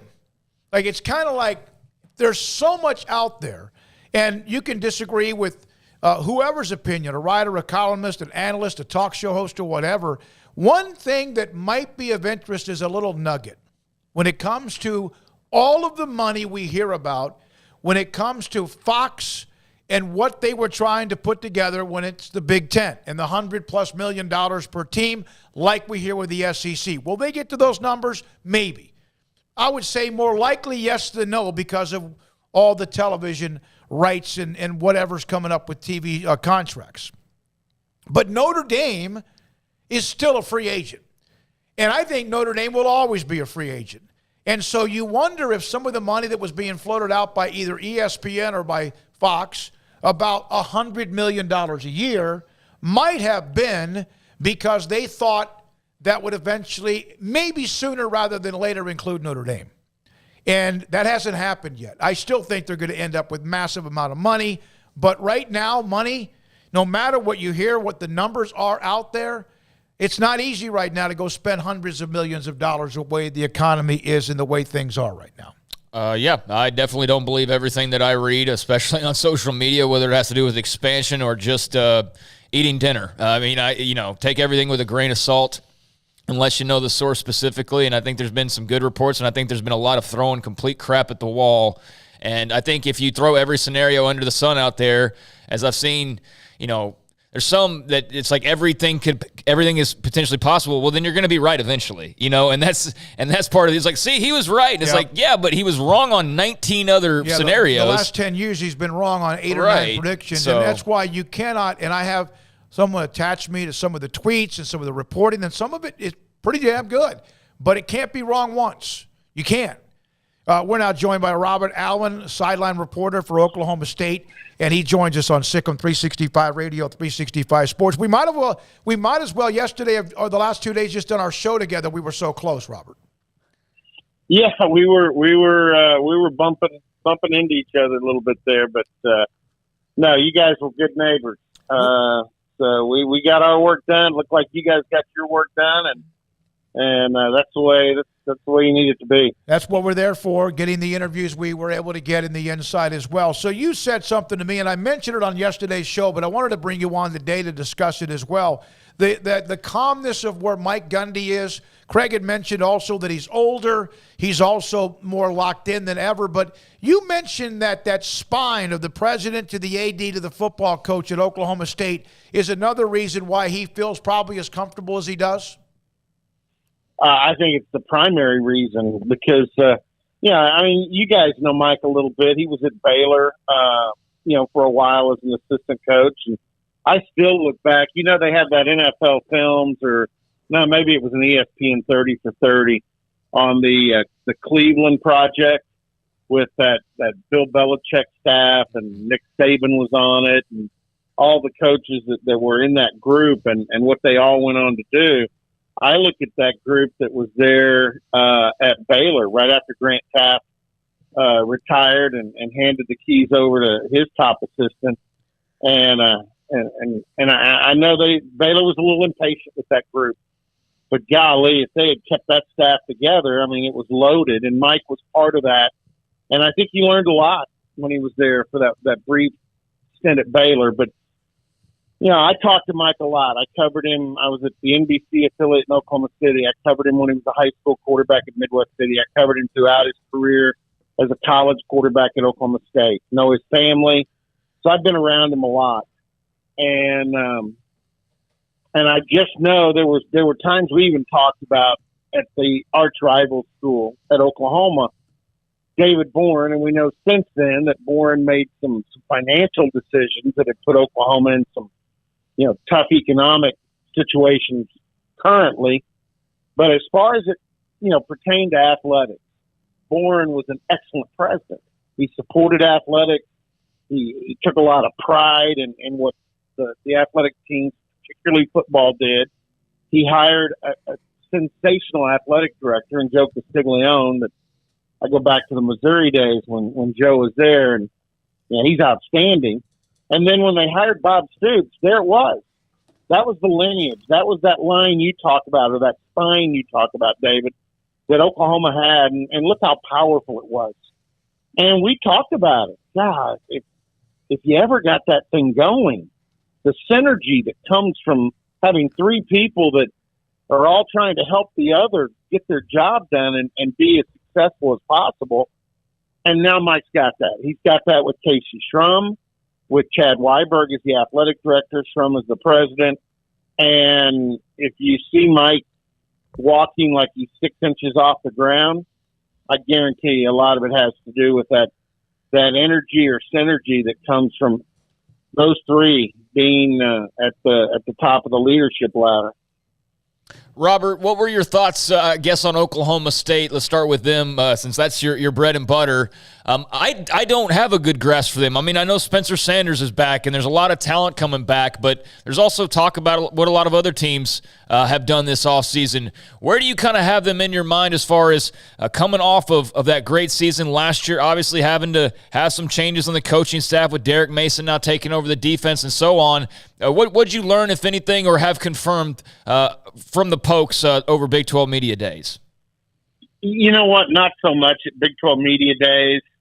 We just kind of have fun with the guys while they're there. Brock Martin with the cowboy hat. And I don't think anybody enjoyed the fact that Old Trapper has become the title sponsor of the Big 12 Media Days as much as Brock Martin did. I'm not sure I saw him without a bag of beef jerky the entire time, but I was on with you guys, I think, after spring. We talked about Derek Mason, and boy, I think Mason's going to be sensational. I don't sense there's going to be any kind of loss there, and that's nothing against Jim Knowles. He's sensational, but Derek Mason is using the Knowles playbook. The players haven't had to learn anything new except for some of Mason's tweaks.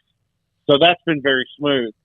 I gained my greatest measure of where this team may be last Friday. I do it once a summer, and I had the advantage of being able to do it because of the sideline gig on radio.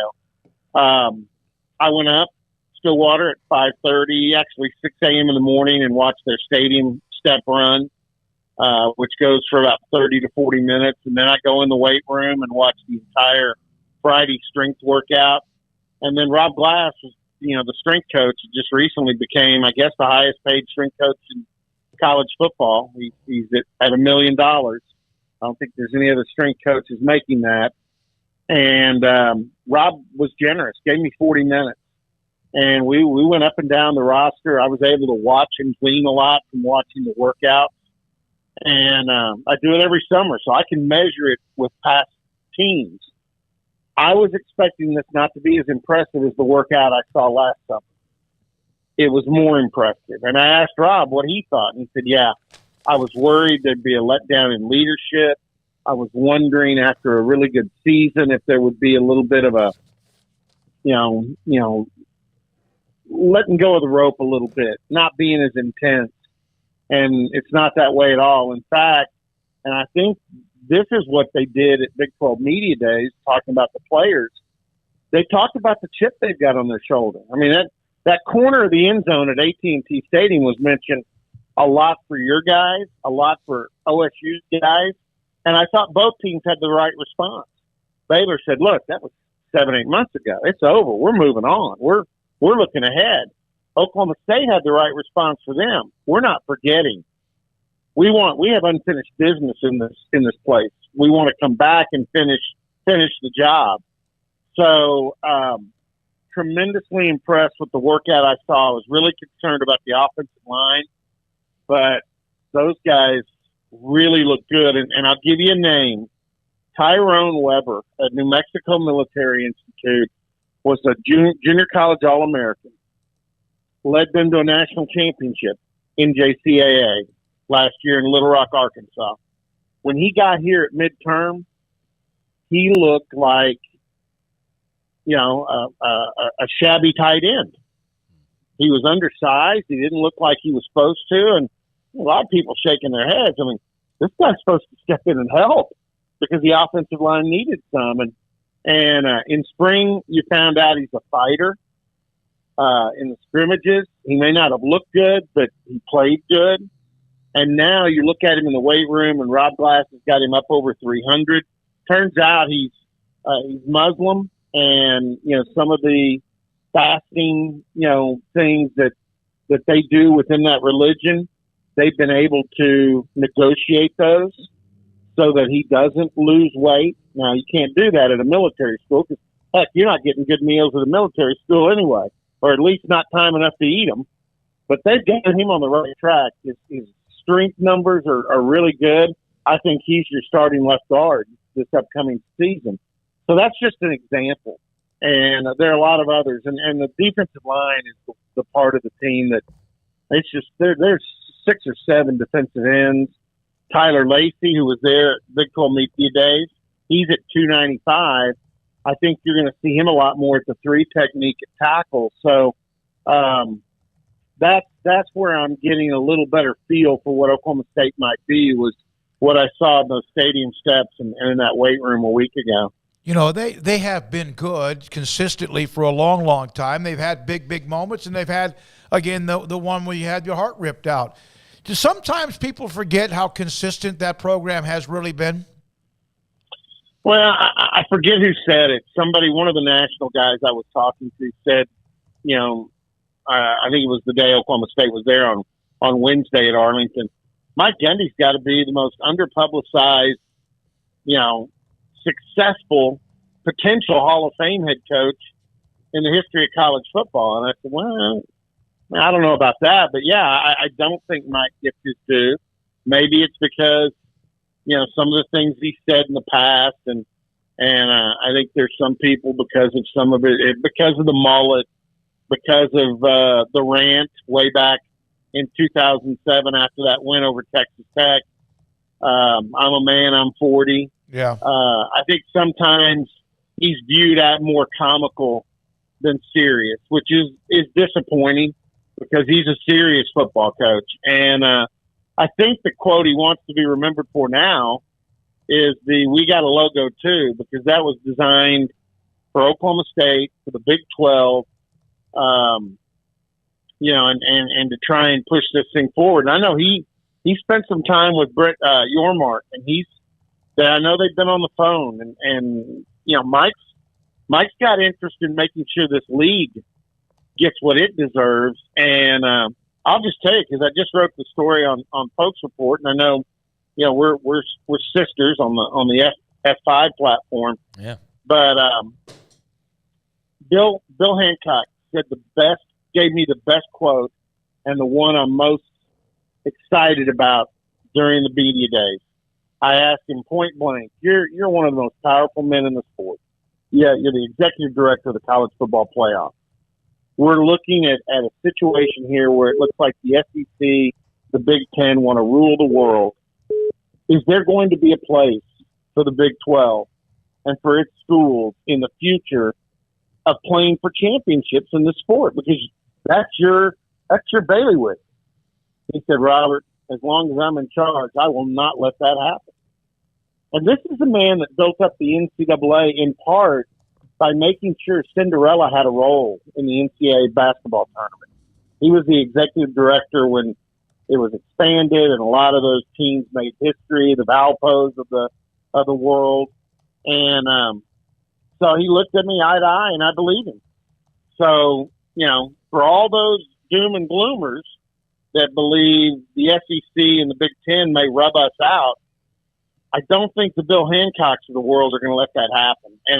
And we need to hold them to that, because this league is a damn good league. And I don't want to see it diminished. I don't give a damn what they've got in the SEC or the Big Ten. I respect the heck out of them.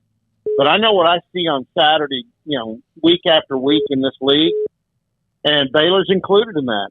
So is Kansas State. So is Iowa State. A lot of the remaining teams in this league, and I don't want to see it rubbed out. One of the things about that league, and you hear other conferences talk about whether they should play 8 games or 9 games. And I saw something with Saban last week. He mentioned the Big 12 plays 9 games. Hell, they play everybody. Now, that's going to change when they add the new teams. I get that. But I still think that's one of the most underrated parts of what has happened when they went to 10, is that you don't have where a part of a schedule can be a little bit of a break for you because of how it falls. No, and that's what Houston and I don't know about BYU, because if you look at their schedule, they string together some pretty damn good opponents. Mm-hmm.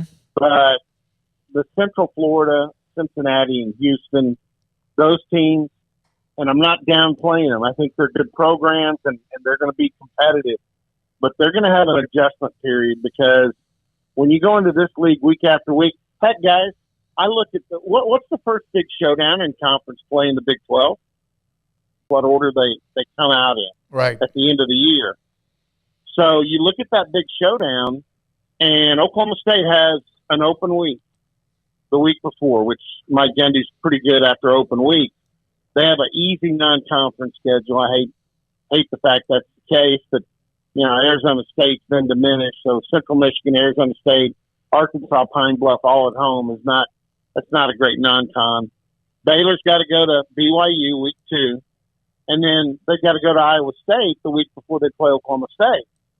You guys all know, when you go play Iowa State, you pack your lunchbox, and it's an all-day affair. It's a physical ball game regardless.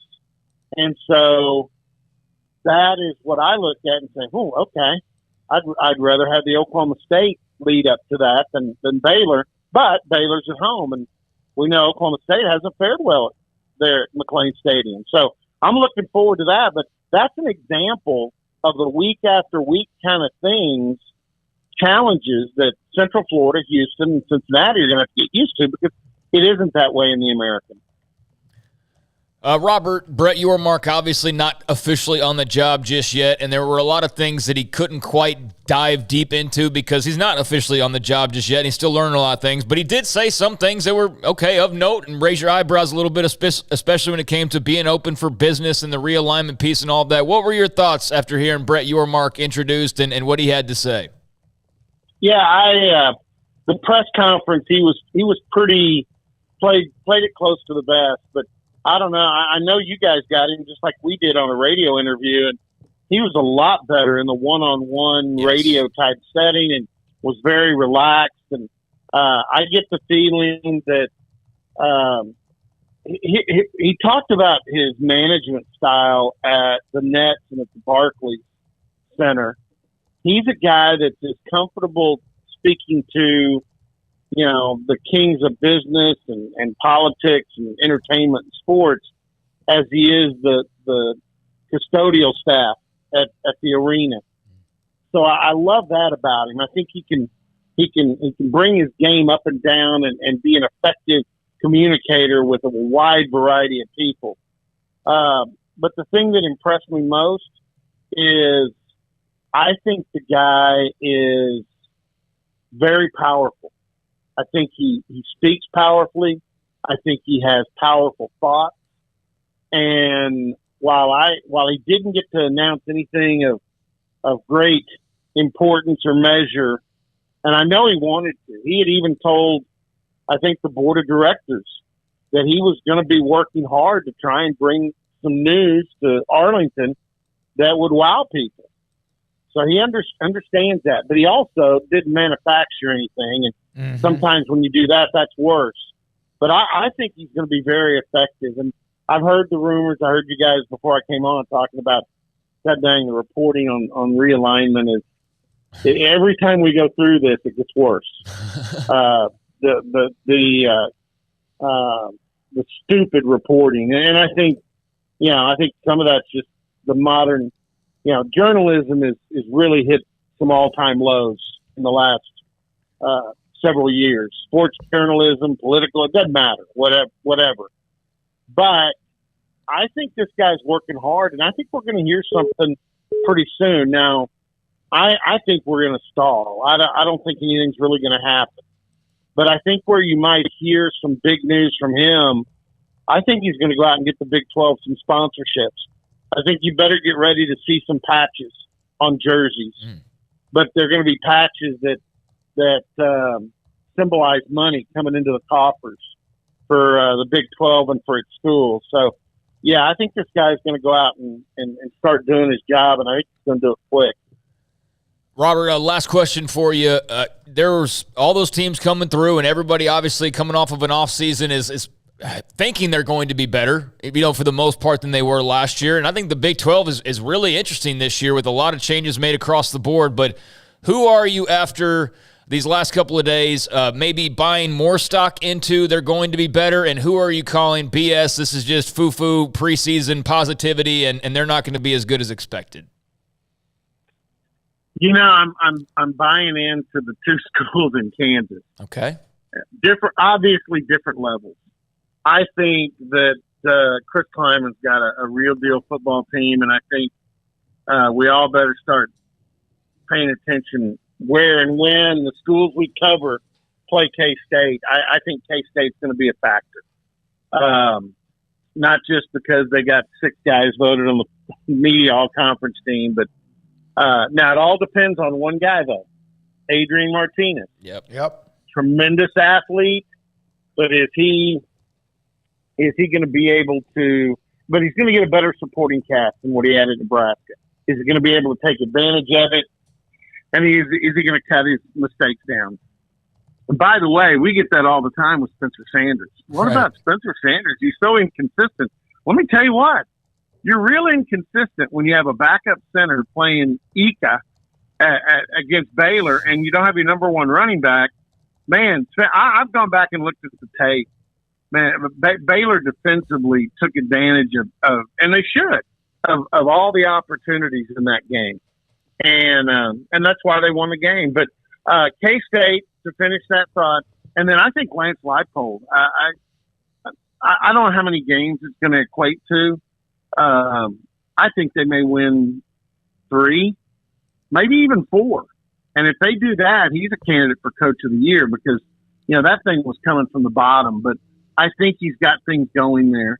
Still believe in Baylor like I did going in. Still believe in Oklahoma State. Still believe in Oklahoma. I think Brent Venables is going to be a really good coach. If you're asking me who I'm saying, what did you say I was going to say? poo or you're full of crap. Yeah, basically. Yeah, Steve Sarkisian, Texas. I watched their players walk around the place. I've seen Texas players walk around the place like that for the last 5, 6, 7 years. And until somebody slaps them across, and they've been slapped. That's the amazing thing. You would think after 5 and 7, they would look in the mirror and say, we're not very good. We've got to change our ways. But I don't think they have. And maybe the Lamborghini sponsorships, and I do think Bijan Robinson's actually the real deal, but maybe some of the stuff that's offered to those kids in Austin just keeps them from being hungry.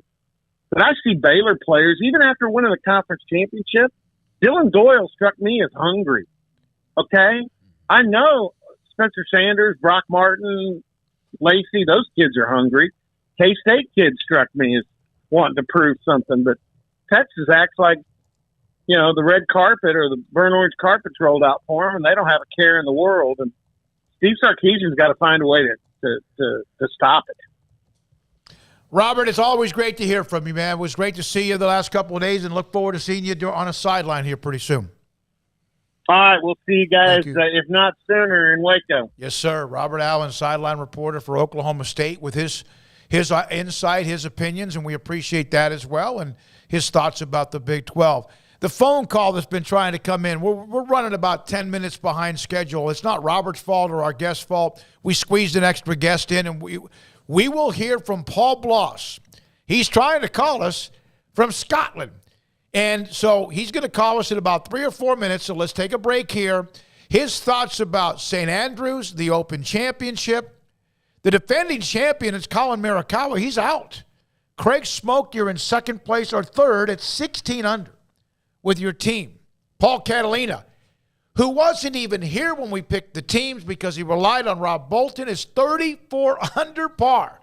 And Emery's at 18 under. Man, I was just thinking Paul's going to be really sad when he has to, because it seems like he's been gone for about 24 days at this point, and it hasn't been that long, but he's going to be coming back and just be like, what in the world's going on here? Oh, yeah. I know. It's a whole new world, and he's in Hawaii. He's like in Waikiki now. But I didn't mean to interrupt the score, so go on. No, and then Rob Bolton and I had someone miss the cut. We're screwed. Okay. And that's the deal. You have to have all 4 players get in. Craig and Emery and Paul all are still alive as they head to the third round of the Open. And we'll hear from Paul Bloss live from Scotland, one of our members and viewers, next on Sikkim 365 Radio and 365 Sports. PettyClinicLowT.com. Dr. Kent Petty can help you become the high-performance man that you want to be, and as you get older, maybe you used to be. 1 out of every 3 men have symptomatic issues of low testosterone that could be body fat, could be sleep habits, energy's down, and your sex drive is not the same. You might have all of that. And if that's the case, it could be testosterone, along with other things, including getting enough sleep, having the right diet, and even possible exercise. But there are things that can go wrong or drop as you get older, including your testosterone level. So get in touch with PettyClinicLowT.com. PettyClinicLowT.com, top corner, number and email. Tell them I sent you.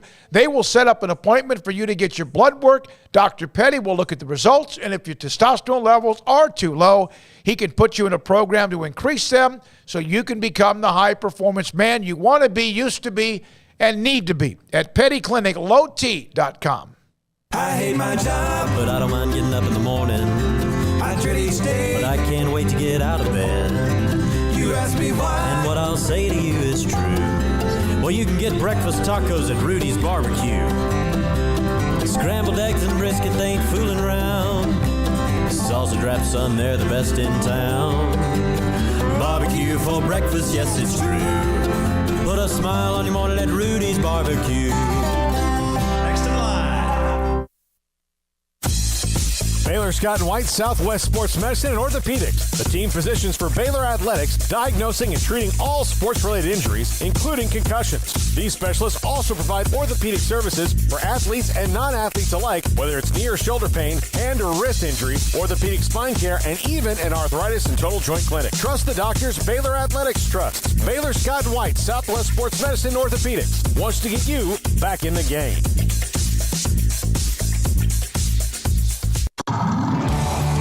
It's summertime, there's picnics, reunions, cookouts, and so much to do, and Waco Custom Marketplace on Lake Air Drive in Waco is your home for the butcher shop that can help you with beef, pork, poultry, and seafood. They are spectacular at being able to deliver you whatever cut of steak you want. Bone-in ribeye, however thick you want it, that's great. They'll do it. Sirloin, T-bone, porterhouse, bacon-wrapped filet. And, of course, as I mentioned, they have pork, poultry, and seafood. Their Norwegian salmon is spectacular. Also, all of the sauces and seasonings you'll ever need, all the ingredients you'll ever need to make sure you have that perfect, flawless taste. So it's delicious whenever you take something off the grill. And a full-fledged bakery as well, with fresh baked bread and kolaches every single day. Up and down the aisle of Waco Custom Marketplace, you also have what you need, from knickknacks to snacks to more, at 425 Lake Air Drive in Waco, Waco Custom Marketplace.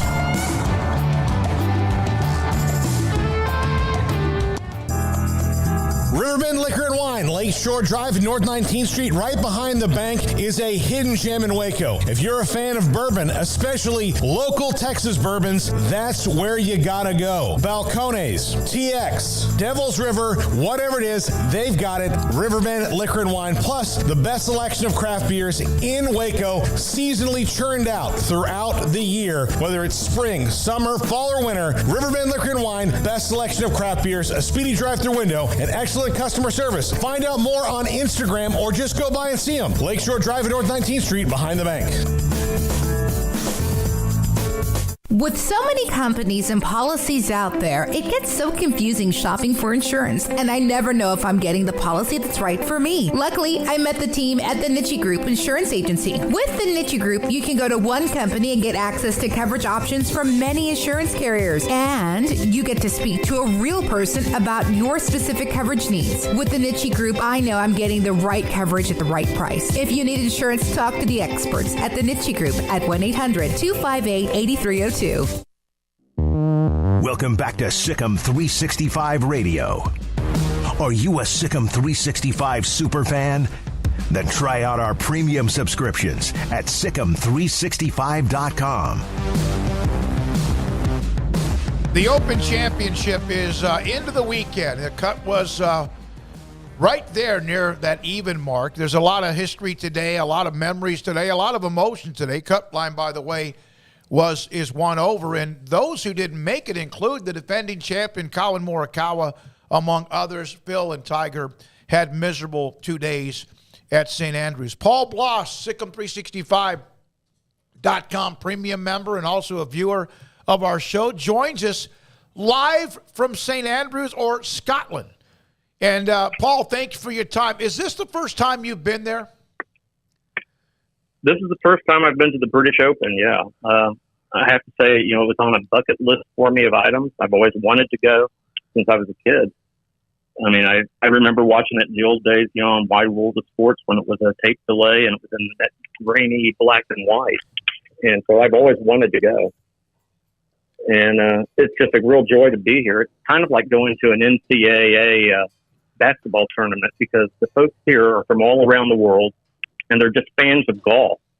They're really not of anybody particular. I mean, they all have favorites, just like we do when we go to a basketball tournament, like the NCAAs, but they're here for the love of the game, and they have a lot of good opinions, and it's really interesting to hear, people coming together from all around the world with their opinions. And there's a lot of opinions at this tournament this week, especially with LIV and stuff, and it's really an interesting scenario. I mean, the emotions, though, of the tournament today with Tiger was incredible.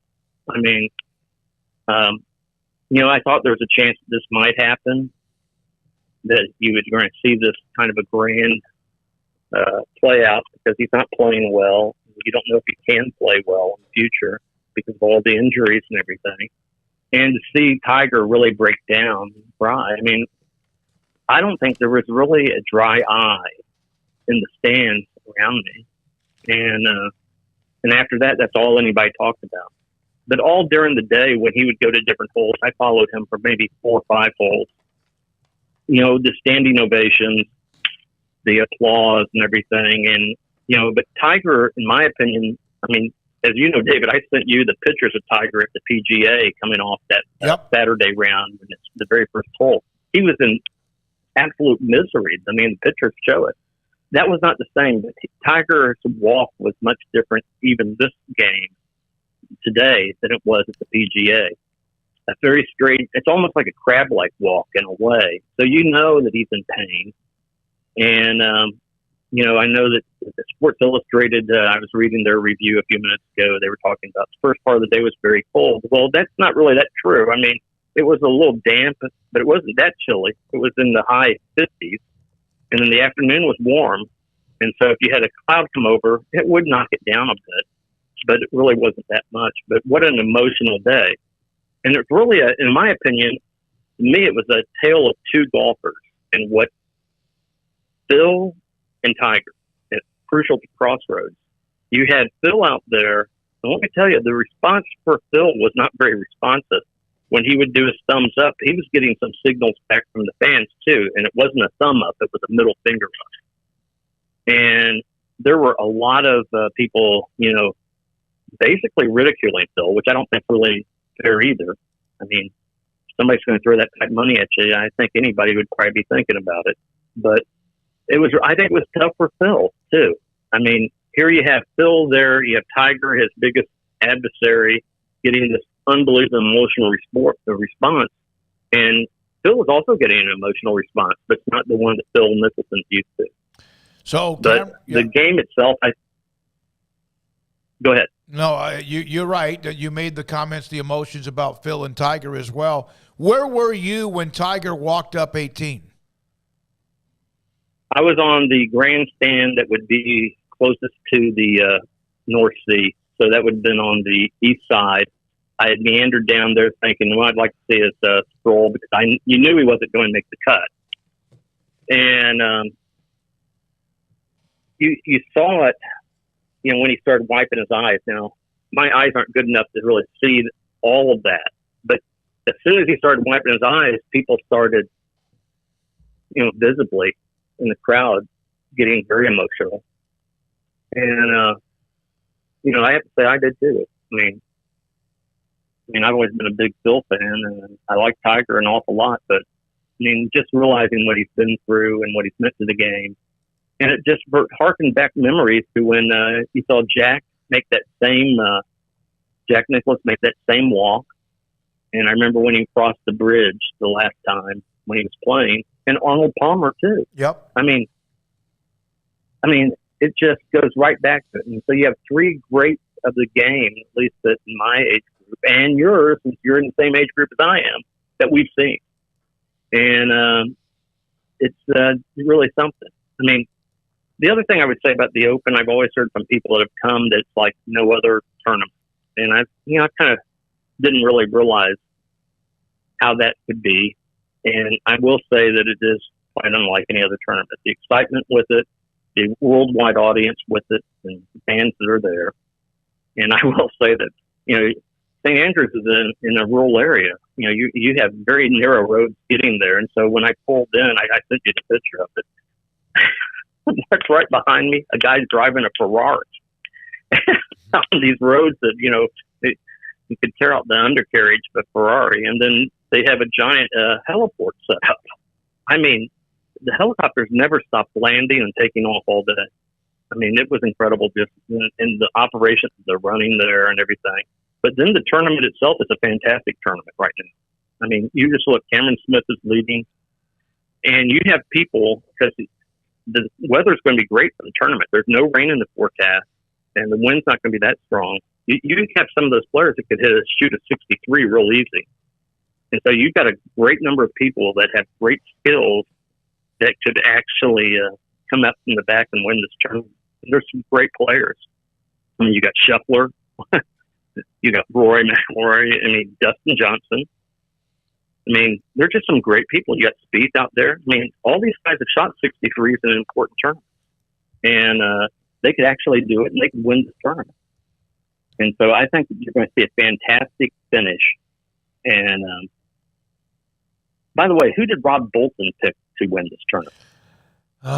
We were just talking about this on the Twitter feed. He, I believe it was McIlroy or Fitzpatrick. I'm not sure which one. You know, I don't remember, but I do know this is we had our draft. Craig and Emery, right. Their teams were alive. Paul's like 34 under. He had Hatton, and he got mad when we picked Hatton because we went based off of Rob's picks, you know. And, I mean, he's got an incredible team. I had Morikawa who missed the cut, and Rob had somebody who missed the cut as well. So, oh, well. That's. Let me ask you this. What's the weather? Is the weather as constantly changing? Or I know today seemed like it was beautiful. I thought early on maybe it was a little bit beautiful. Yeah, it rained in the morning. Like when I drove there, and it's about an hour and a half, 2 hour drive from Edinburgh. That's where I'm staying. And it rained all the way there. And by the time I actually got on the course, it was just barely misting. And so after that, it was, overcast. And then by about 11:30, the sun started to break out, and it was great in the afternoon. I mean, in fact, it was hot in the afternoon, and they expect it to be sunny, and there's not supposed to be that big of wind. I mean, that was the biggest surprise to me. I really wanted to see a St. Andrews British Open in terms of with the wind whipping and everything, but that's not going to happen, I don't think, from what the weather forecasters. But, things can change, but the wind really didn't play any effect to anybody today. Yeah, they went low. I mean, 64, 66, 67. Everyone seemed to go low. And there does seem to be some of the guys, Dustin Johnson, Hovland, we've mentioned some of the guys who are a part of LIV. They're playing well. They have not played all that well, of course, in the Open, the U.S. Open or the PGA. But, man, they're throwing Gooch. They're throwing some stuff at the Open Championship and trying to – right. That would be very awkward. Not awkward. Whoever wins it, good for them, but that could be interesting.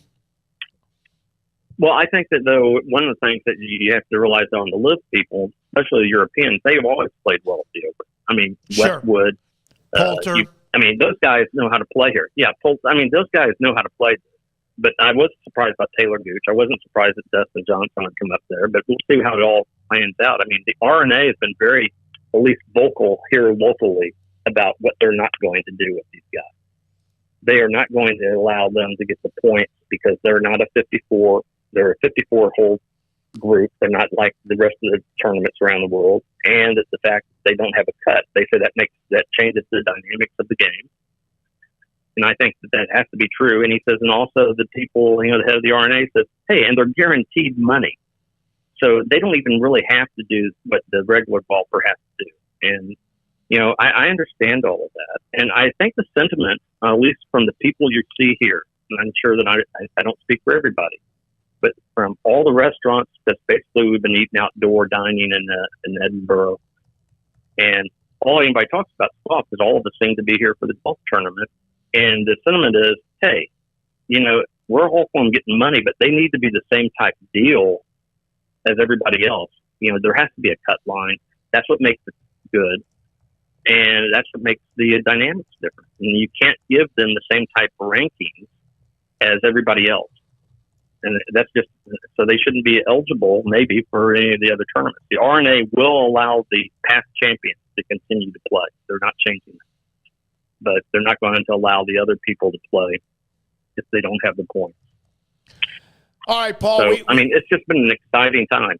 We're going to move on to an interview we have with one of the ADs at UCF. I'm glad you're having the experience. We appreciate you doing it. What time is it right now in Scotland?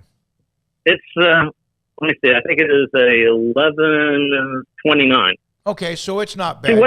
See how good I am to you guys? I've been saying that past my bedtime. No, you're giving us everything. It's like we have Bob Herrig or someone who's from the PGA Tour Network or whatever on one of the networks on with us. It's been great. I love the picture you painted. I'm glad you were there. Unfortunately for Tiger, the moment, but also for that because it might be his last time. And what a hell of a tournament with all the big names are at the top of the leaderboard. And, of course, Cameron Smith and Cameron Young. Oh, it's a great tournament. Yeah, absolutely. McIlroy, Dustin Johnson. Well, hang in there, guys. Yep. You too, man. And I've been enjoying your shows. Thank you, Paul. You've been watching from there, right?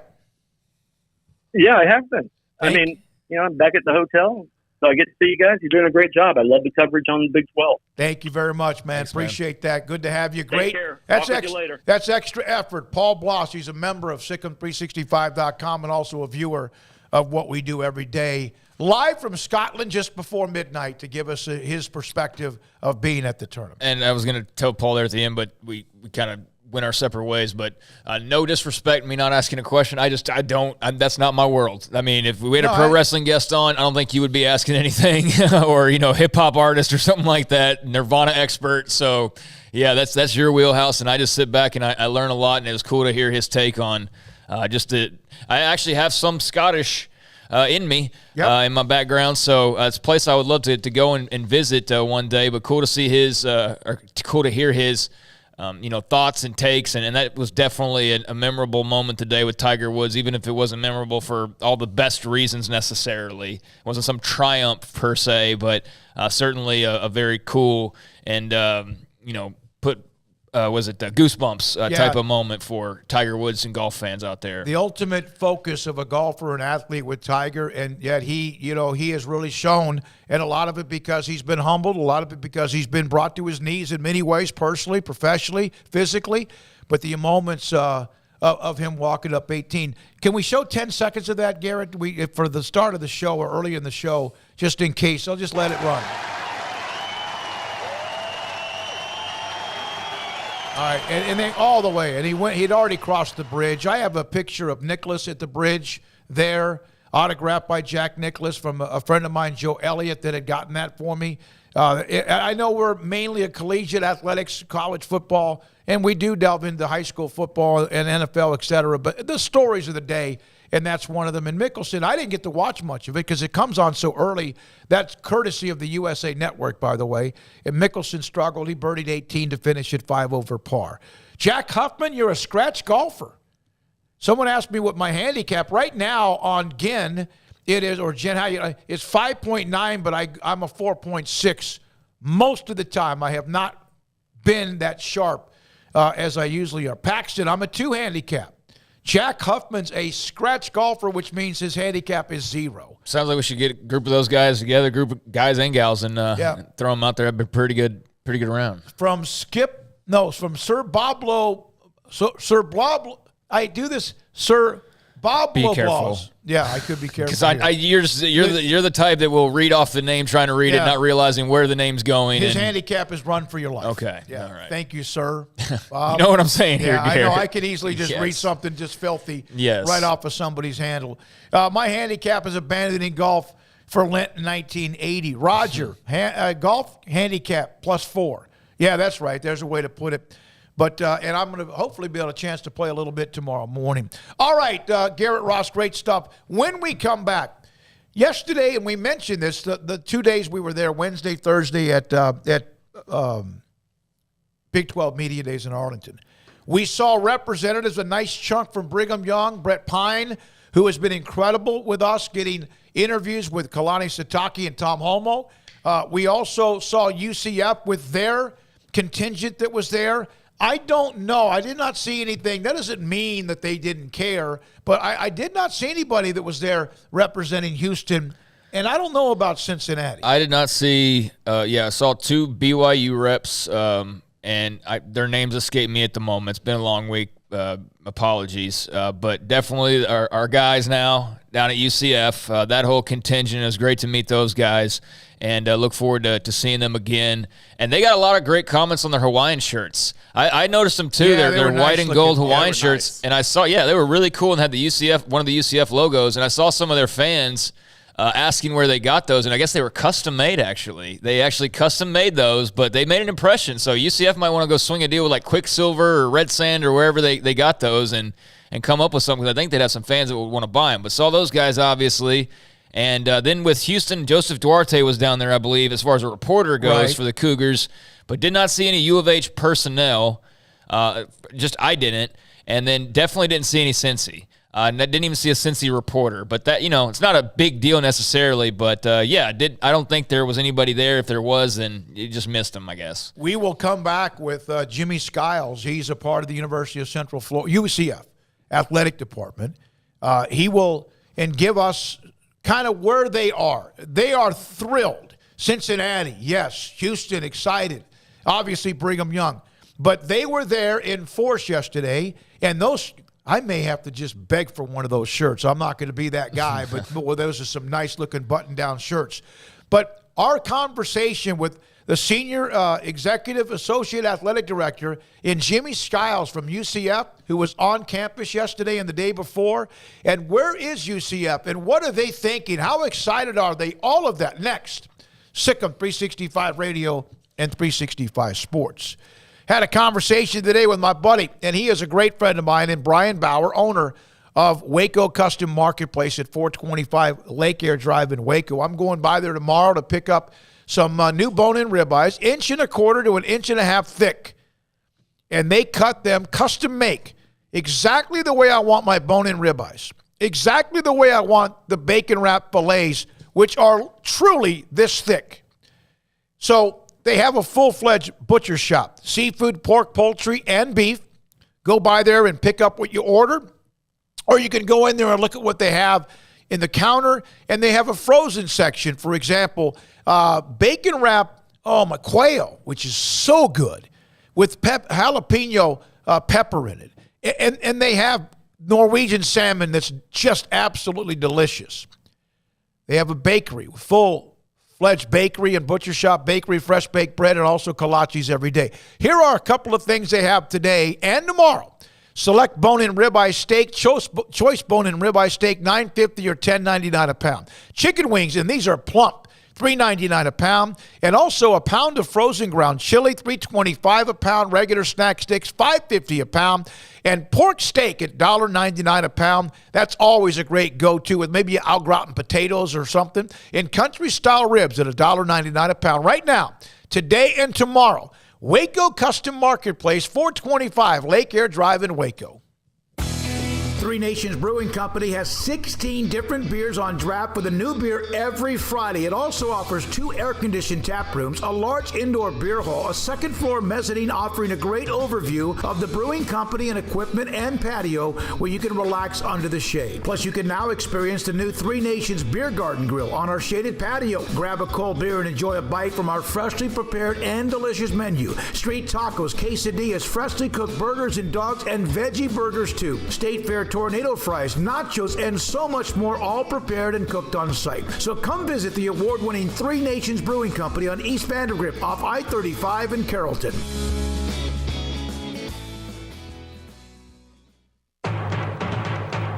Make this a summer sales event is happening now at Allen Samuels on the new 2022 Ram 1500 Crew Cab Lone Star. With special values up to $7,000 or get $1,500 bonus cash and 2.9% for 72 months.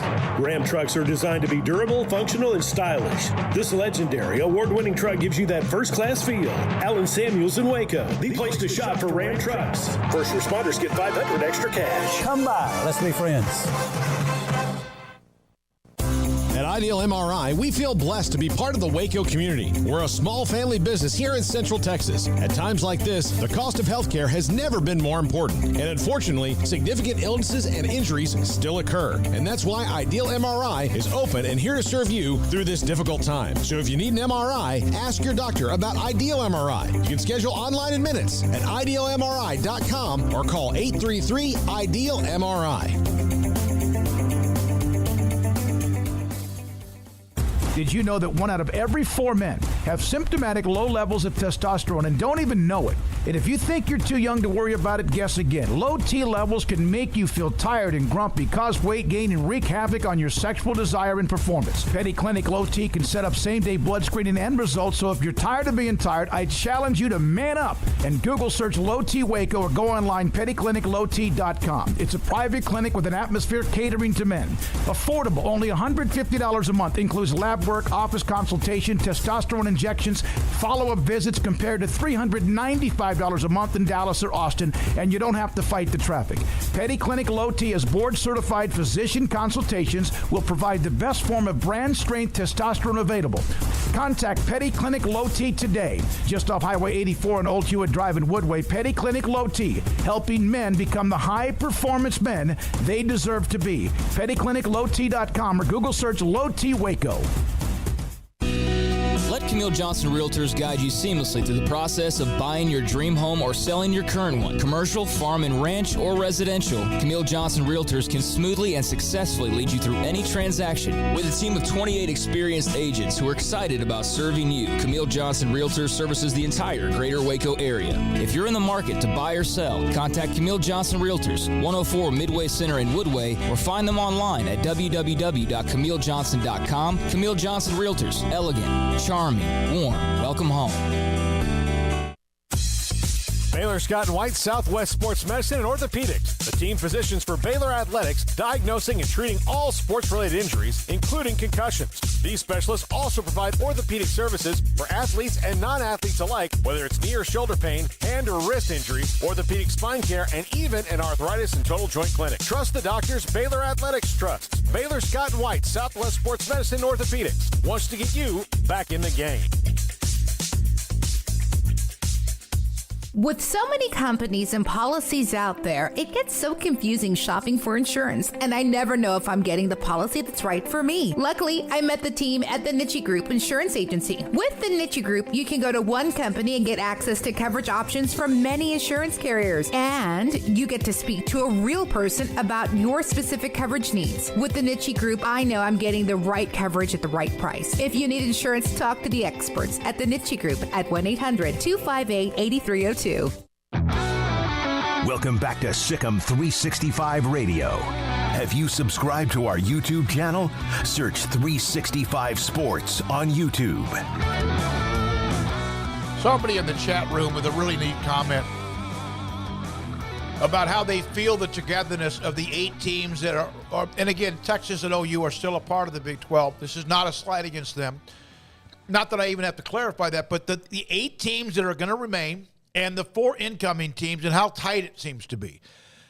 It was great to see Jimmy Skiles, Senior Executive Associate AD at UCF, and his contingent. We mentioned the shirts, and they're so happy. Yeah, they are. I mean, I will say, though, I agree with that sentiment, and I agree that it appears right now as though those 8 teams and the 4 incoming are all on the same page, but we know there's still realignment out there. Yep. And you know, that can be fine that all those 8 teams and the new 4 all feel that way. And I'm not trying to poo-poo on the party here. I'm really not. I'm not trying to, bring any rain in, although we could desperately use it. Although apparently it rained while we were gone, which is a total bummer. Yeah, that's ridiculous. Yeah, it all depends on who you ask. I think it got trickles where I live. And then maybe nobody got anything else anywhere else. I still maintain, I think I live too close to SpaceX, and that affects rainfall because we never get it. That's my random theory of why I never see rain anymore is just like it must be a SpaceX thing messing with the atmosphere. But anyways, the new 12, they all seem to be on the same page. I believe in the future of this conference. I believe that they can be really competitive, and I think with Yormark's vision of just getting out there and doing things differently and not being the old ho-hum Big 12, just taking it on the chin all the time, there's so much promise for this conference. Not that they're going to be the SEC or the Big 10 before everybody starts well, they're never going to – I'm not saying that, but can they be a solid number 3? Absolutely. And can they make a lot of money for the schools? Absolutely. Can they be all that? Yes, absolutely. But until everybody is settled down and all the dominoes have been tipped over, there's always going to be that thought of, well, what if all of a sudden the Big 10 calls Oklahoma State?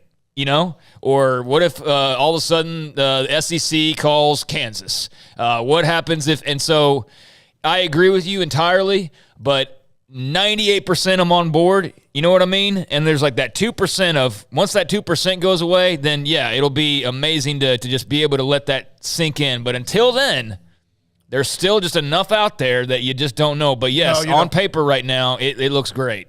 I just sent you, I agree, 100%, because you just never, there's always that sliver. I just sent you an email of a picture of the UCF contingent, Garrett. I like to put that up as we lead into the interview. We'll go to the interview after this.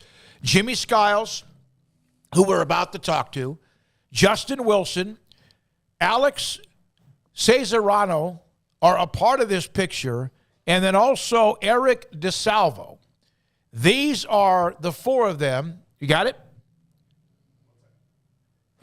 We'll do this in the interview with them as we talk to Jimmy Skiles. They had so much fun, and they also saw what we bring to the table at the media days And we understand the SEC's 4 days, and it's a monstrous deal, and the other ones do a great job. But these are 4 guys who had fun.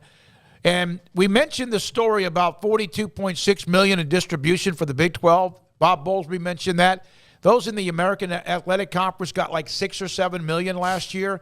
That was a monster. Now, they're not going to get – I don't think they get the full share right away, but that's a huge difference to what they were getting. Here's the picture of the 4 guys who were here from UCF. Eric DeSalvo again, Jimmy Skiles, Justin Wilson, Alex Cesarano, and wanted to say hi to them. We had a great time with them. Yeah, and those are the shirts that they apparently customized, I guess, that I saw some of their fans that were asking about, like, hey, where'd you get those? And we met Justin and then Jimmy were the 2 that I think I met initially, and it was great to meet both of those guys. But yeah, those are the shirts that I was talking about a second ago, and they did, like, that was UCF when they walked in. You're like, oh yeah, there's the UCF guys. So that was a good call on their part. But yeah, cool to meet them and cool to see them, and let's hear from them about Jimmy that. Skiles on UCF, the future, and right now. We're live at Big 12 Media Days at Arlington AT&T Stadium. Jimmy Skiles, Senior Executive Associate, AD at UCF. We talked yesterday. We have embraced UCF like Brigham Young and Houston and Cincinnati, and you guys have embraced this as well. It's like, can't wait till next July. You have a handout card here that's filled with all sorts of information. We'll get to that. How excited is the base at UCF about the future? Oh man, they're so thrilled. Obviously, our fan base is so young. I think that's something that people will come to know and learn about UCF is that our average age of our alums is 41 years old, and 98% of our all-time grads are still living. So that shows how young. And there's 300 and I have it on here somewhere 300 and something 339,000 living alums. So there's a lot of us, and they're rowdy. They're all on Twitter, as you guys have probably experienced the UCF Twitter Mafia. And our YouTube channel, everybody's just so excited to be a part of this and to get to know the new Big 12 schools, new road trips. We're ready with open arms to have Big 12 schools come and visiting Orlando, and it's going to be great. So yesterday, ran into you guys. It was very cool to meet. Who was with you yesterday? So it's myself, Eric DeSalvo, who oversees our social media. He's kind of the king of the UCF Twitter Mafia and all the trolling that's happened for years with UCF. Justin Wilson, he's our new football SID. He's 2 weeks on the job. He came from, he's the director of communications at the ACC and just joined us. And then Alex Cesarano, who oversees our marketing team, is here. So I met some of you guys yesterday, and y'all were just kind of taking it all in, and obviously not starting until next season, but next season we'll be here, and the 4 new teams will be here. So you're kind of on a scouting mission, I guess, so to speak. What have you kind of taken in and realized and thought of the last day and a half or so? This is big time. Yeah. This is big time. And you know, football coaches don't like to be caught off guard about anything, so it's been good for us to come in here with Coach Malzahn next year and Terry Mohaj, our AD. So they'll all know the landscape. We're taking lots of notes, so they know what the routine's going to be. You're going to go from here to here, and just, I mean, we're so excited just to be on this stage and to bring the team next year. I don't know exactly how it works when the 4 schools join next year when it comes to TV revenue and also what is distributed to the new schools. But put up yesterday, Bob Bowlesby said the Big 12 had a record $42.6 million. We know that's going to change in the future. And someone from UCF said you guys were getting like $6 million from the AAC. Even if that number is not near whatever 42.6 because of the incoming schools, the agreement, whatever, what does that do to your program? It's huge for the level that we feel like we've been able to compete on, especially in football already without that money. And you know, we live in a state where we've got Gators, we've got Seminoles, and don't forget the Hurricanes and the Hurricanes, and there's I think there's a little bit of lack of understanding amongst fans of what that money actually means and what that money means when it comes to facilities, when it comes to how you can take care of your student athletes and what services they have on campus, and just the whole recruiting pitch of when you have more money, you can offer more more for the bells and whistles across the board. Yeah, and we've already been able to compete. Our bowl win versus Florida this past year was a big statement for us, and we've been able to compete without those resources, and now to have those resources, that's why we're saying we're putting the state on notice that we're coming. Is it fair that when schools like UCF beat Florida, or one year Texas beat Georgia, and Georgia had been the disappointment of not getting in the playoff, and then but we really didn't, like, we weren't full throat. That, excuse my language, pissed you off. The Sugar Bowl, Texas and Georgia, yeah. Well, I mean, it's that people may not like this, but the SEC's never lost a game they weren't motivated for. Yeah, that's absolutely. So our fan base, we had a lot of players out in that Florida game too. We would have had plenty of excuses too. So it is. I'm not trying to put you on the spot. I just felt K-State beat LSU. LSU had a ton of players out, but you know what? K-State, that was a big deal for them. It doesn't matter, you know. It doesn't matter. You're exactly right. So all of these stats and all of this newness and how you've exploded as a school, and is it almost a blur? Or does it seem like it's been walking or running in mud? It is a blur that sometimes we have to sit back and be like, geez, look how far we've. So I graduated from UCF, and so when I started school at UCF, it was our first year in the MAC. So we've played in the MAC, we've played in Conference USA, obviously the American, and now headed to Big 12, and I just think of how far we've come in that time. We played downtown at Citrus Bowl, then opening the stadium on campus changed everything in the culture at UCF. So our whole athletics village, new arena, and new football stadium opened in the same year, and that just changed the whole trajectory of the program. And having football on campus, you guys know it, moving the stadium closer to campus there at Baylor, it changes everything. Mm-hmm. It does.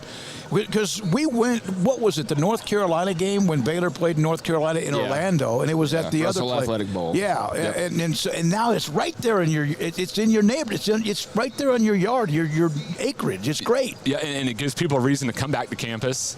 It just gives people that there's nothing like being a student and waking up on a game day and the tailgates are set up and you smell the grills and you like all those the smells, the visuals, the sounds that only come from game day, and you didn't get that when we were playing at Citrus Bowl, and that's just part of your college experience, and that's what's had our fans really latch on to, like, proud to be a UCF grad. It's come with success as the wins have come in, and we graduate a ton. We say we're the future largest fan base in college athletics. So we got over 70,000 students, the highest enrollment in the country, and those people are graduating. A lot of them staying in the Central Florida region. They're investing in our program. They're investing in season tickets. We'll be sold out again for season tickets this year. Student section's over 12,000. We have about 30,000 students registered for trying to get into the games. So that's a great deal there. We're supply and demand. That is right. It is a great atmosphere. We're looking at what improvements we need to do to our stadium, expand, add premium areas, but it's such a great competitive advantage. At the FBC Mortgage Stadium, we call it the bounce house because it moves, it's rocking, and it'll be fun to figure out what we need as we go down this new path of premium expansion. Is it the right size? I think the size is right. Baylor's about 45,000. Yeah, it can get a little bit. They get the berm or whatever you call it in the end zone that can fill in, maybe a couple thousand people. But yeah, that's a good it's a perfect number. Yeah, that's right. So it really is a good number. 2,000 or 3,000 one way or the other.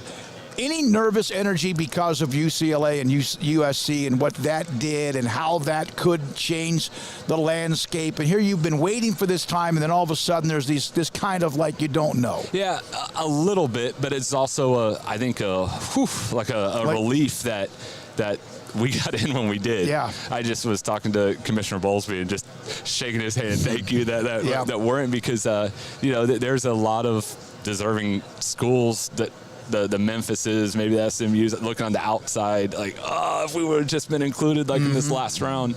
And so, hopefully, like everybody's talking, the Big 12 is in a position of strength right now, and we're happy to be a part of it. Certainly seems like it with Brett Yormark. Did you get a chance to listen to him yesterday? Yeah. And I think of hip and cool and trying to do all of that with the Big 12, and you're talking about the growth of UCF and the young fan base and all that, so you guys will certainly play a part. We're talking about a cool idea with Houston before we got on here, but there's all sorts of possibilities. What'd you think of him and kind of this new era of Big 12 football that's kind of coinciding with you guys also coming in next year? He's sharp. I got a chance to talk to him at the Rangers game last night, and just hearing his just the buzzwords of like, this is going to be fun. We're going to be aggressive, disruptive. The brand, the content, the stuff that bringing youth and from a UCF standpoint, that is our fan base, the youth, the energy, and so our guys are like, yeah, let's go. But it is he was very impressive talking to, and it's gonna be good stuff. Do you feel like Gus Malzahn is in a real comfortable spot now because he's at a place where he can be Gus Malzahn? Yes. Yeah, we were telling somebody earlier, Coach and his Tommy Bahama shirt, similar to what we have on today, and watching the Auburn fans on Twitter, who is this Gus Malzahn? Like we want this guy. You never let him be that guy. He is fantastic, and we're lucky to have him. It's a hell of a story, man. And I don't know if you feel the embrace from the conference the way you are excited about. Your base is excited about being a part of it, but I think it's there. Yeah, I really do. We feel it, and we're ready to open our arms to some fan bases coming to Orlando, and we feel like we do hospitality better than anybody in the world in Orlando. So we're excited to welcome the Big 12 fan bases into town. Can't wait to get down there. Appreciate it, Jimmy. Yep. Jimmy Skiles, again, Senior Executive Associate AD at UCF, Sikkim 365 Radio and 365 Sports. Appreciated Jimmy and the contingent that was there, the president from UCF, as there was from Brigham Young, and everyone else that we had a chance to see, a lot of the guys in our own profession, the media, the ADs and others, President Livingstone. There was one note from a writer, Pat Forty, he kind of seems to be a blue blood guy, but again, some guys get labeled with stuff like that. But he made a comment when Dave Aranda was speaking. He goes, Baylor President Dr. Linda Livingstone is sitting there in the crowd where the media was, in front of the big stage, listening to her head football coach. I don't know if I've ever seen a president do that before. I'm sure there has been that, but I thought that was a pretty good note. With Dr. Livingstone was adamant, according to Jason Cook, that she wanted to be in the audience when her football coach spoke. And that says quite a bit. That spine, president, AD, football coach, and others as well. All right, we wrap up a week, Craig. Big 12 Media Days over. Next week, SEC. There'll be ACC eventually, the Pac-12. In fact, next week, the ACC, our good friends that we've kind of gotten to know, we'll check in with all of those conferences next week as well. Garrett, Ross, glad to be back in Waco. Thank you for your time, my man. Also, Jack McKenzie's now headed out for a little bit. Faith Lynch earlier today. Emery, Levi, Paul's back, I think, on Tuesday of next week. Flies back. I'm not sure if he'll be a part of the show Monday or not. Enjoy the weekend. Thank you. We enjoy you being a part of us, the sponsors, you, the, of course, audience. Good night for Craig Smoak, David Smoak, Sikkim 365 Radio, 365 Sports.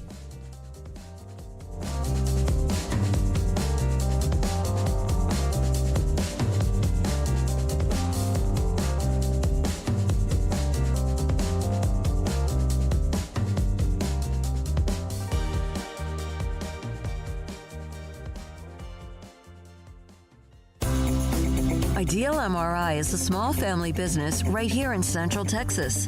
We're open to support you while lowering the cost of healthcare bills.